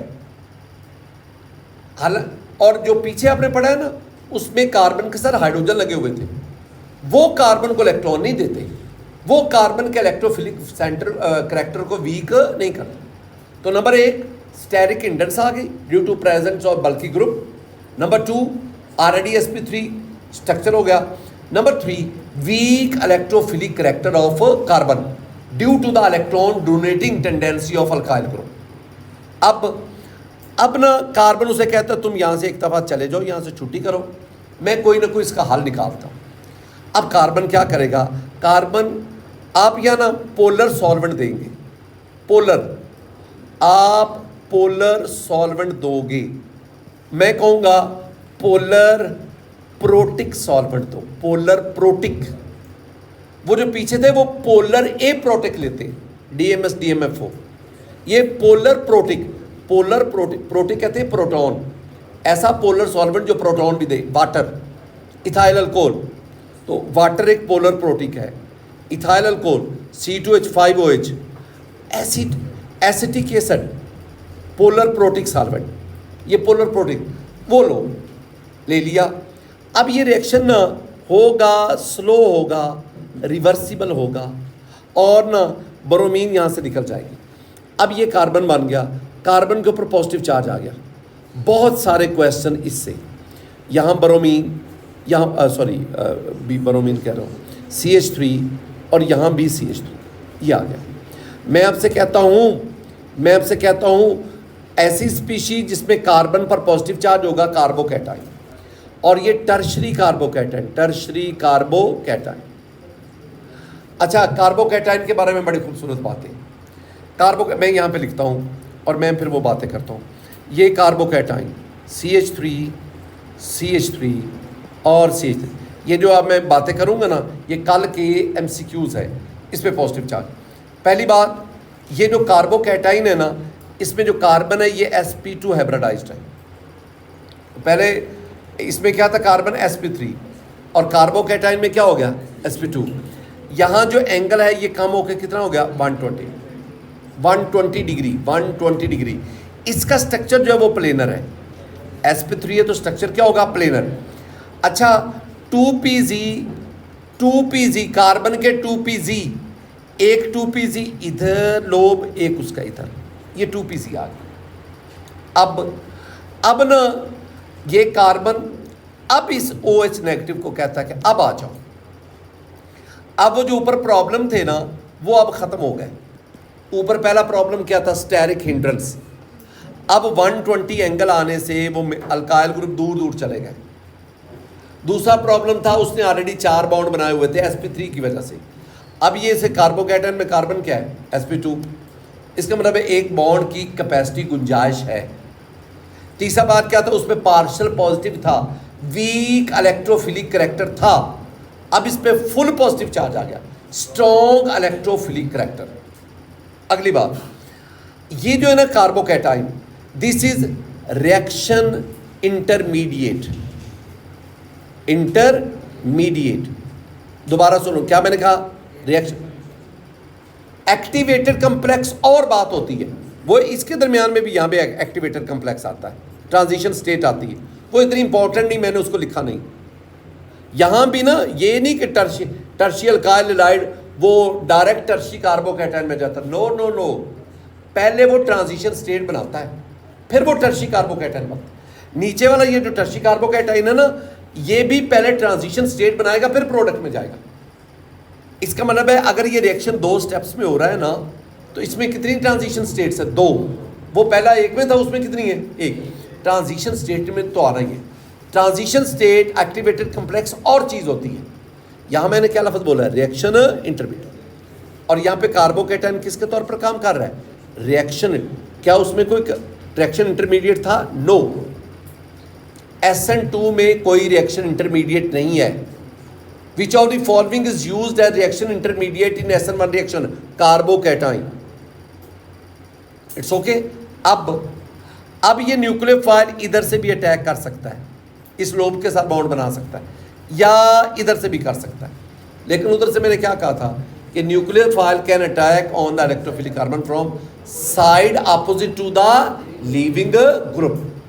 अब सुनो, अगर ये इधर से अटैक करे, इधर से, तो फिर ये बनेगा, ये मैं इसको थोड़ा सा मुख्तर करके, ये OH इधर आ गया, इधर CH3 इधर चले गए, और अगर ये अटैक करे इधर से, तो OH इधर आ गया और ये इधर चले गए, CH3। एक लफ्ज़ था इन्वर्जन ऑफ कॉन्फ़िगरेशन, पीछे पढ़ के आए ना, इन्वर्जन मीन उल्ट जाना। एक होता है retention of configuration, retain mean बरकरार रखना।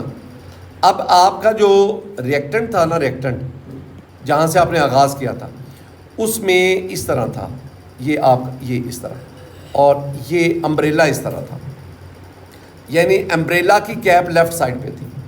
जो आपके पास प्रोडक्ट बने उसमें आधों में 50 में अम्ब्रेला की कैप रिएक्टेंट जैसी है वैसे, लेकिन जो बाकी आधे बने उसमें अम्ब्रेला की कैप उल्ट गई।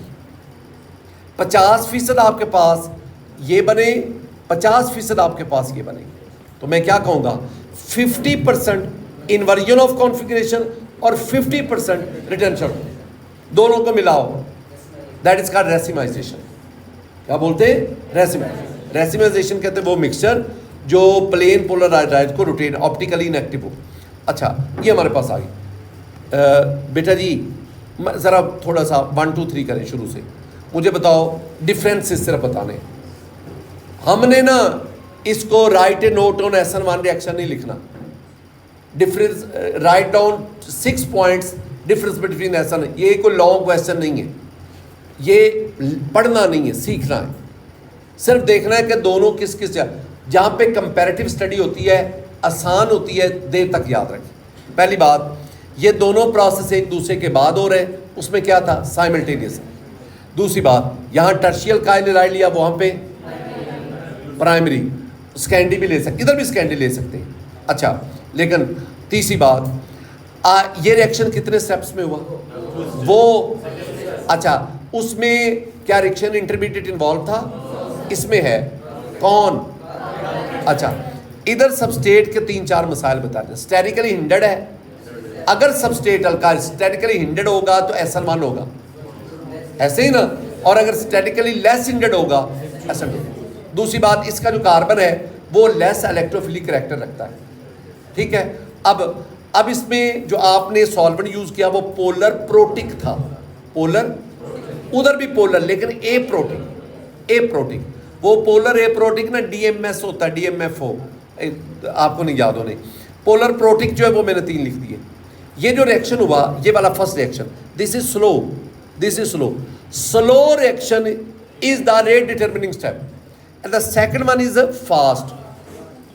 तो इसका मतलब first reaction is rate determining step, और इसमें पोलर सॉल्वेंट है, रिवर्सिबल है, स्लो है, कार्बोकैटायन। मैंने फिर कार्बोकैटायन की 3-4 बातें बताई।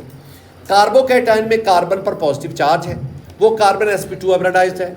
कार्बोकैटायन का वो कार्बन अपने ट्राइंगल स्ट्रक्चर रखता है, एंगल 120 डिग्री का हो गया, और ये टर्शरी कार्बोकैटायन ज़्यादा स्टेबल, सेकेंडरी कम और प्राइमरी उससे कम।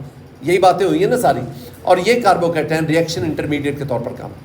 एक और फ़र्क था, उसमें जो न्यूक्लियोफाइल ने अटैक, न्यूक्लियोफाइल वहाँ पे स्ट्रॉन्ग होना चाहिए, और बेटा जी इसमें तो अब स्ट्रॉन्ग की ज़रूरत ही नहीं रही, क्योंकि कार्बन के ऊपर फुल पॉजिटिव चार्ज आ गया।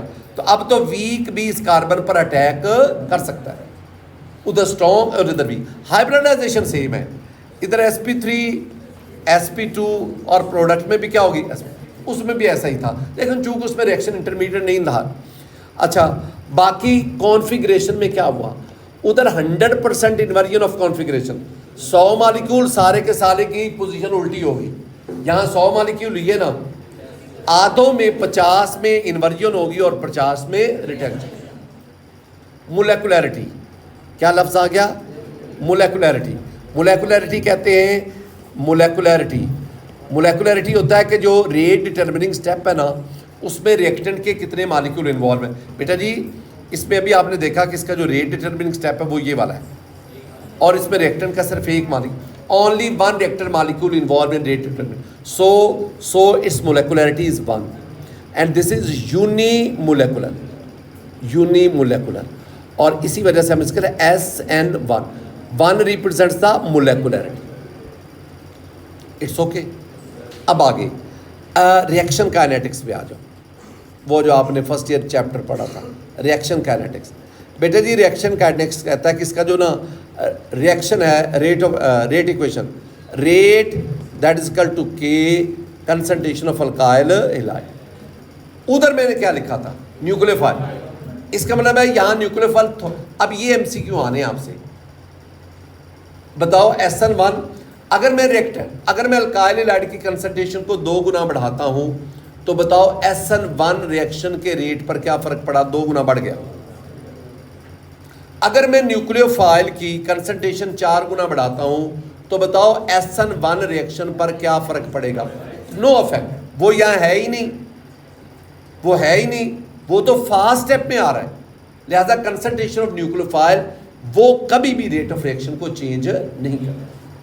अगर आप इसका OR लोगे ऑर्डर ऑफ रिएक्शन ये क्या आएगा 1, यानी इसकी SN1 रिएक्शन, SN1 रिएक्शन मोलेकुलैरिटी भी 1 है और ऑर्डर ऑफ रिएक्शन भी क्या है 1।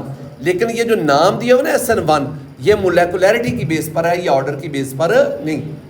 और आखिरी बात, नेचर ऑफ रिएक्टेंट, कौन से अल्काइल हैलाइड है वो टर्शरी या किसी हद तक सेकेंडरी, प्राइमरी जो है वो SN1 नहीं देते। अगर मैं कहूँ आपसे कि बेटा जी SN2 और SN1 ये मेरे पास मालिक्यूल या इनमें क्या वो 8-10 डिफरेंसेस हैं, तो आपने मेरे बच्चे वो ज़हन में रखना। Strong nucleophile SN2, weak nucleophile SN1, polar protic solvent SN1, polar aprotic solvent SN2, sterically hindered substrate और लेस स्टेरिकली, मोलेकुलरिटी 2, कौन है जो न्यूक्लियोफाइल की कंसंट्रेशन पे डिपेंड करता है, SN2, 1 नहीं करता। It's okay. ये मैंने आपको जितनी भी गुफ्तगू पढ़ाई है ना, all this is about the SN1 and SN2। शायद कोई बात रह गई हो, लेकिन मैंने कोशिश की कि सारी बातें रह गई हो तो मेरा लेक्चर सुना करें। अब ज़रा ना चलें, अभी आपने सारी सुनी है ना बातें, अब मेरे बच्चे ना मुझे जवाब देंगे। लो आपकी ना ज़हारत का पता चलता है। सुनना, मैकेनिज्म ऑफ SN1 को ज़हन में रखना है। Mechanism of SN1 reaction depend on all of the following except alpha. क्या लिखा हुआ है? हाँ, नेचर ऑफ सॉल्वेंट बिल्कुल पोलर प्रोटिक होना चाहिए, ऐसे ही ना सॉल्वेंट। और जैसे मैंने वाटर का, मैंने एथानॉल का, देखो ना मुझे पता है मैंने 2 मिनट पहले लिखा है, मैं उसको दोबारा लिख रहा हूँ ताकि चलो वहाँ नहीं याद रहा तो यहाँ दोबारा याद कर लें। और नेचर ऑफ लिविंग ग्रुप क्या कहा है? अगर वो साफ ज़ाहिर है वो जितना आसानी से छोड़ेगा तो कार्बोकैटायन बनेगा ना, तो इसका मतलब है गुड लिविंग ग्रुप हमें चाहिए, हमें यहाँ पे गुड लिविंग ग्रुप चाहिए। और स्ट्रक्चर ऑफ ये भी बता, sterical intermediate which is an intermediate form during SN1 mechanism, carbocation, ये हो गया। और ये है ना E1 और E2, मेरी बात को सुनना है, मैं ये नहीं आपको करवाऊंगा। अब ना अगर मैं ही आपको सारा करवा दूँ ना फिर कोई मज़ा ना आया, मैं थोड़े से हिंट्स देते थे फिर सारा मैं करवा दूंगा। सुनो, मैं आपको एक हिंट देता हूँ, गौर से सुननी बात। मैं ना अल्काइल हैलाइड को यूँ लिखता हूँ CCX। लो जी मेरे बहुत प्यारे बच्चे ना गौर से सुनोगे, एक सिर्फ लफ्ज़ आपको समझाना है। तो आपको ना मैं समझाना क्या चाह रहा हूँ, SN रिएक्शन और एलिमिनेशन रिएक्शन ये दोनों क्या होते हैं, मेरे ज़हन में क्या है। ये अल्काइल हैलाइड है, अल्काइल हैलाइड कार्बन एस पर पार्शियल नेगेटिव है, इस कार्बन पे पार्शियल पॉजिटिव है। वो कार्बन जिस पर हाइड्रोजन है उसे अल्फा कार्बन, ये बीटा कार्बन, इट्स ओके। इस पे हाइड्रोजन है, हाइड्रोजन, ये सारे बीटा हाइड्रोजन है। इस हाइड्रोजन के ऊपर पार्शियल पॉजिटिव चार्ज, जिस पे पार्शियल पॉजिटिव हो या जिस पे पॉजिटिव हो, सो इसको हम इलेक्ट्रोफाइल कहते हैं, इलेक्ट्रोफाइल, इट्स ओके। अब ना ये एक अल्काइल हैलाइड का मॉलिक्यूल बन गया, मैंने ऊपर से नीचे बना दिया। अब ये OH नेगेटिव आता है, मैं OH नेगेटिव या जिसे मैं NU, मैं OH चलो नहीं लिखता, मैं यूँ लिखता हूँ NU नेगेटिव या NU लोन पेयर, इन दोनों को मैं बोलता हूँ न्यूक्लियोफाइल, इट्स ओके। और एक और बात, मैं B नेगेटिव को लेता हूँ बेस, तो तमाम न्यूक्लियोफाइल बेस पे होते हैं वगैरह वगैरह। ये एक लंबी बहस आपकी बुक ने बहुत खूबसूरत अंदाज में न्यूक्लियोफाइल और बेस को ना 4 लाइनों में बड़ा खूबसूरत लिखा है, वो पढ़ लेना। अच्छा ना, अब इसने अटैक करना है, अब अटैक करना है। ये न्यूक्लियोफाइल है, न्यूक्लियोफाइल हमेशा बेस या न्यूक्लियोफाइल एक ही बात है, तो इस पर भी नेगेटिव चार्ज, उस पर भी नेगेटिव चार्ज, तो बेस के ऊपर भी बी, ये लोन पेयर, उसके ऊपर भी lone pair. Lewis acid base concept क्या है कि जो लोन पेयर देता है वो बेस है, तो न्यूक्लियोफाइल भी लोन पेयर देता है, वो भी बेस है। समझ रही ना बात की, एक ही बात। अब ये न्यूक्लियोफाइल है, न्यूक्लियोफाइल ने अटैक करना है, न्यूक्लियोफाइल हमेशा इलेक्ट्रोफाइल पे अटैक करेगा, इलेक्ट्रोफाइल पर या इलेक्ट्रोफिलिक सेंटर पर। अब आपके ना इस अल्काइल हैलाइड के मॉलिक्यूल में दो इलेक्ट्रोफिलिक सेंटर हैं, दो। एक है ये अल्फा कार्बन, ये पार्शियल पॉजिटिव रखता, एक ये हाइड्रोजन है जो इस कार्बन के साथ पार्शियल पॉजिटिव पार्शियल। मेरी बात को सुनना है, मैंने कहा ये आपके पास है न्यूक्लियोफाइल, ये न्यूक्लियोफाइल, ये अल्काइल हैलाइड, इसके अंदर दो इलेक्ट्रोफिलिक सेंटर हैं, दो टारगेट हैं जहां पे ये न्यूक्लियोफाइल अटैक करता है, आइदर इस कार्बन पर जिसे मैं अल्फा कार्बन कहता हूं, आइदर इस हाइड्रोजन पर जिसे मैं एसिडिक हाइड्रोजन कहता हूं। It's okay. अब अगर ये न्यूक्लियोफाइल इस कार्बन पर अटैक करेगा अल्फा पर, तो रिएक्शन होगा एसन रिएक्शन। It's okay. और अगर ये अटैक करेगा इस हाइड्रोजन पर, तो रिएक्शन कौन सा होगा? एलिमिनेशन। बात समझ आ गई?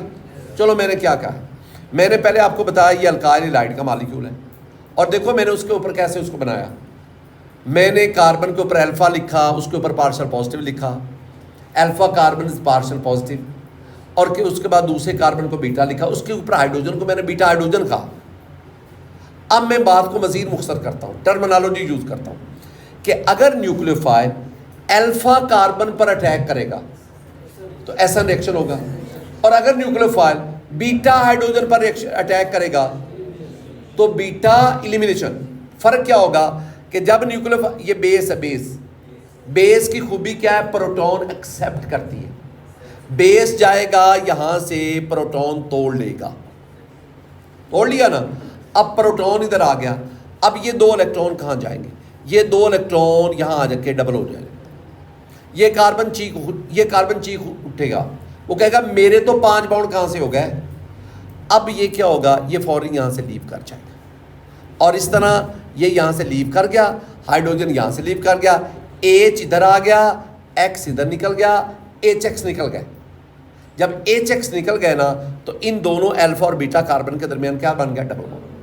H हाइड्रोजन, X हाइड्रोजन किससे निकले? अल्काइल हैलाइड से। हम लफ्ज़ कहते हैं D निकलना, hydrogen, halogen, halogenation, D hydro halogenation, किससे? अल्काइल हैलाइड से। ये मैं आपको पीछे पढ़ा के आया हूं, method of preparation of alkyne. This reaction is called beta elimination reaction. क्या बोले बेटा जी? बीटा इलिमिनेशन रिएक्शन, इसको बीटा इलिमिनेशन रिएक्शन कहते हैं। बीटा इलिमिनेशन, क्यों बीटा? क्योंकि हाइड्रोजन कौन सा निकला है? Beta hydrogen. ये यहां पे इसके ऊपर भी हाइड्रोजन था, वो अल्फा था, उस अल्फा को नहीं इसने अटैक किया, बीटा को किया, उसको निकाला, ये बीटा। और एक और बात, जहां इलिमिनेशन होती है वहां अनसैचुरेशन पैदा होती है, और एलिमिनेशन के नतीजे में क्या बन गया? डबल। सुनो क्या कहा? जहां एलिमिनेशन होगी वहां पे, और जहां अनसैचुरेशन होगी वहां पे एडिशन होगी। एडिशन से वो डबल बॉन्ड खत्म हो गया, सिंगल आ गया, और सिंगल की एलिमिनेशन करवाओ, डबल बॉन्ड बन गया, डबल बॉन्ड की एडिशन करवाओ, सिंगल बॉन्ड बन गया। इस तरह एलिमिनेशन एडिशन एक दूसरे के अपोजिट चल रहे हैं। आपने जो अभी तक पढ़ा ना SN1 SN2, उसमें न्यूक्लियोफाइल ने इस कार्बन पे अटैक किया था, वो कार्बन जिसे हम बचाने की कोशिश कर रहे थे। अब जब आप एलिमिनेशन रिएक्शन पढ़ेंगे तो आप इस कार्बन पे अटैक नहीं करवाओगे, आप इस हाइड्रोजन पे करवाओगे। It's okay girls, it's okay boys. अगली बात एक और सुन, मैं एक और आपको खूबसूरत सी बात बताऊँ। मैं 2 रिएक्शन लिखता हूँ, मैं लिखता हूँ CH2, बल्कि ना इसको मैं वैसे ही लिखता हूँ CH2 Br प्लस KOH। फ़र्क देखना, फ़र्क KOH, CH2 Br plus KOH। मेरी ना बात को ज़रा ना बताना, जवाब दिया करो। ये मैंने 2 इक्वेशन लिखी हैं, इन दोनों में क्या फ़र्क है? कोई फ़र्क नहीं है, ठीक है। अब मैं फ़र्क डालता हूँ, मैं इधर लिखता हूँ AQUEOUS एक्वस, और इधर मैं लिखता हूँ अल्कोहल।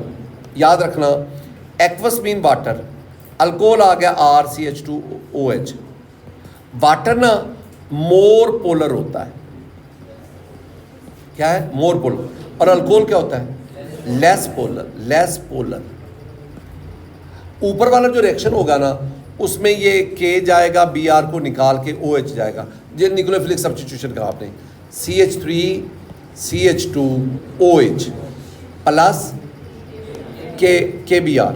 अच्छा, ये अल्कोहल बना, और नीचे वाले रिएक्शन में ये K ने Br को ले लिया, अल्फा कार्बन से ब्रोमीन गया, हेलोजन गया, और बीटा कार्बन से क्या जाएगा, हाइड्रोजन, ये OH जाके यहाँ से, तो ये आपके पास बनेगा CH2 double bond CH2 plus KBr plus water. It's okay.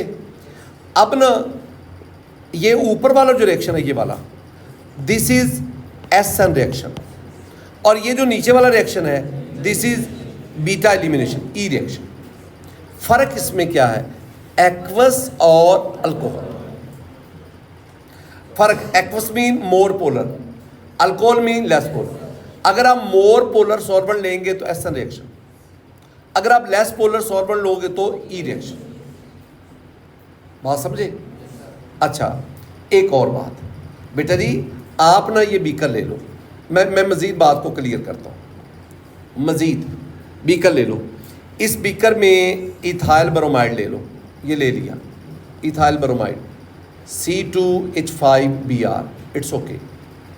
इसमें कोई KOH डाल दो, डाल दिया जी KOH भी, दोनों रिएक्टेंट डाल दो, ये भी डाल दिया। अब इसमें पानी डाल दो, ये पानी डाल दिया, वाटर। इसका मतलब है मैंने ऊपर वाले रिएक्शन SN के लिए तमाम कंडीशन पूरी कर दी, रिएक्शन शुरू हो जाएगा और अल्कोहल बनना शुरू होगा। नीचे वाले रिएक्शन के लिए क्या चाहिए, इथाइल ब्रोमाइड, वो डाला हुआ है, KOH चाहिए, वो भी हमने डाला हुआ है। तीसरा चीज़ क्या चाहिए, अल्कोहल, वो इसके अंदर पहले रिएक्शन के नतीजे में बनना शुरू हो गया। इसका मतलब इसके अंदर एक्वस भी हो गया, अल्कोहल भी हो गया, मतलब इन दोनों रिएक्शन की कंडीशन इसमें शुरू हो गई। अगर ये प्राइमरी अल्काइल हैलाइड है, प्राइमरी अल्काइल हैलाइड आपने लिया है, तो इसके अंदर SN2 भी शुरू हो गया, E2 भी शुरू हो गया। और अगर मैं यहाँ प्राइमरी की बजाय यहाँ पे कोई टर्शियल अल्काइल हैलाइड लेता तो इस बीकर के अंदर SN1 और E1, मतलब SN2 E2 को कंपीट करता है। अब सवाल ये पैदा हुआ कि दोनों में से, इन दोनों में से कौन सा रिएक्शन ज़्यादा फास्ट हो रहा है। कहते हैं वो डिपेंड करता है आप कंडीशन क्या प्रोवाइड करते हैं, टेम्परेचर क्या है, नेचर ऑफ सबस्टेट क्या है, वगैरह वगैरह। वो 5-6 पॉइंट्स लिखे हुए हैं कि किन कंडीशन के तहत न्यूक्लियोफिलिक SN रिएक्शन ज़्यादा होगा और किन कंडीशन के तहत एलिमिनेशन। मैं फिर भी आपको क्रेडिट दूंगा आपकी बुक को, आपकी बुक में 6 बातें लिखी हुई हैं कि अगर टेम्परेचर ज़्यादा होगा तो एलिमिनेशन रिएक्शन ज़्यादा होगा, अगर सॉल्वेंट पोलर होगा, पोलर, तो फिर SN रिएक्शन होगा, अगर सबस्टेट अल्काइल ज़्यादा स्टेरिकली हिंडर्ड होगा, वो अगर जितना ये ज़्यादा पचीता होगा तो वो ये न्यूक्लियोफाइल इस कार्बन तक तो पहुंच ही नहीं सकेगा, तो वो फिर यहीं से हाइड्रोजन लेके निकल जाएगा, तो वो फिर किसको फेवर करेगा, एलिमिनेशन। तो वो 5-6 पॉइंट्स जो लिखे हुए ना उनको आपने से। एक आखिरी बात आज की, लास्ट वन, वो भी ना 3-4 क्वेश्चन है इसलिए, that is WURTZ, Wurtz reaction. पहले ये रिएक्शन है क्या, ये रिएक्शन है, इस रिएक्शन के जरिए आप अल्काइल हेलाइड्स को अल्केन में कन्वर्ट करते हैं। ये ना एक स्टूडेंट के ज़हन में पहली ये बात आनी चाहिए कि इससे हम अल्काइल हेलाइड को अल्केन में कन्वर्ट करें। कैसे, आप ये अल्काइल, अब ये दूसरी बात आ गई, ये अल्काइल हेलाइड ले लो RX, इसका सोडियम से रिएक्शन करवाओ, और एक और आपने RX लेना है इन द प्रेजेंस ऑफ ईथर। मैंने 2 अल्काइल हैलाइड लिए ईथर की मौजूदगी में, तो अब ये सोडियम जाएगा इधर से X और इधर से X ले लेगा, ये बन जाएगा 2NaX प्लस ये R ये आपस में मिलेंगे तो आपके पास ये अल्केन बनेगा। मसलन आप ले लो मिथाइल क्लोराइड प्लस 2Na, एक और मिथाइल क्लोराइड लेना है, क्लोराइड मिथाइल, ये methyl chloride in a presence of ether, ether must be there.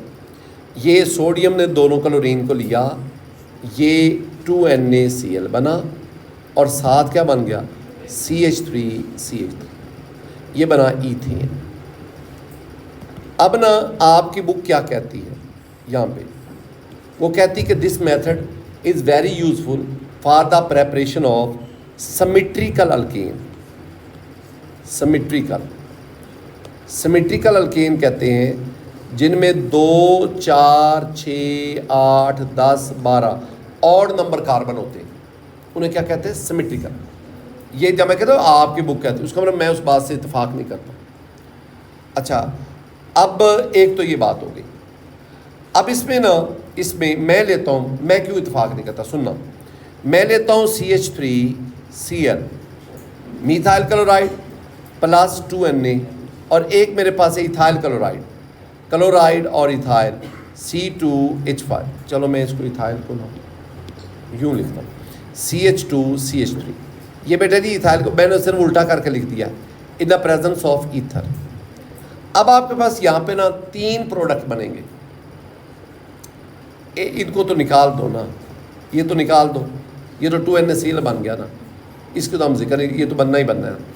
होता भला क्या है कि आपके पास ये मिथाइल है ना, ऐसे और लाखों करोड़ों खरबों मिथाइल मौजूद हैं, तो वो मिथाइल से मिलेगा, ईथेन बन जाएगा। दूसरी बात, ये मिथाइल है, ये इथाइल है, ये दोनों मिलेंगे, CH3CH2CH3, प्रोपेन बन जाएगा। तीसरी अपॉर्चुनिटी क्या है, ये इथाइल अपने जैसे किसी और इथाइल से मिलता है, तो CH3CH2CH2 एंड CH2, तो क्या बन गया, ब्यूटेन। यानी अगर when you have a mixture methyl chloride and ethyl chloride, Wurtz reaction से रिएक्शन करवाओगे तो आपके पास ईथेन भी बनेगा, प्रोपेन भी बनेगा और ब्यूटेन। ईथेन कैसे बनेगा, प्रोपेन कैसे बनेगा, ब्यूटेन, वो आप ज़हन में बिठा सकते। ये ना कुछ वुड्स रिएक्शन के बारे में भी बातें पूछी करते। बेटा जी ये था हमारा आज का लेक्चर।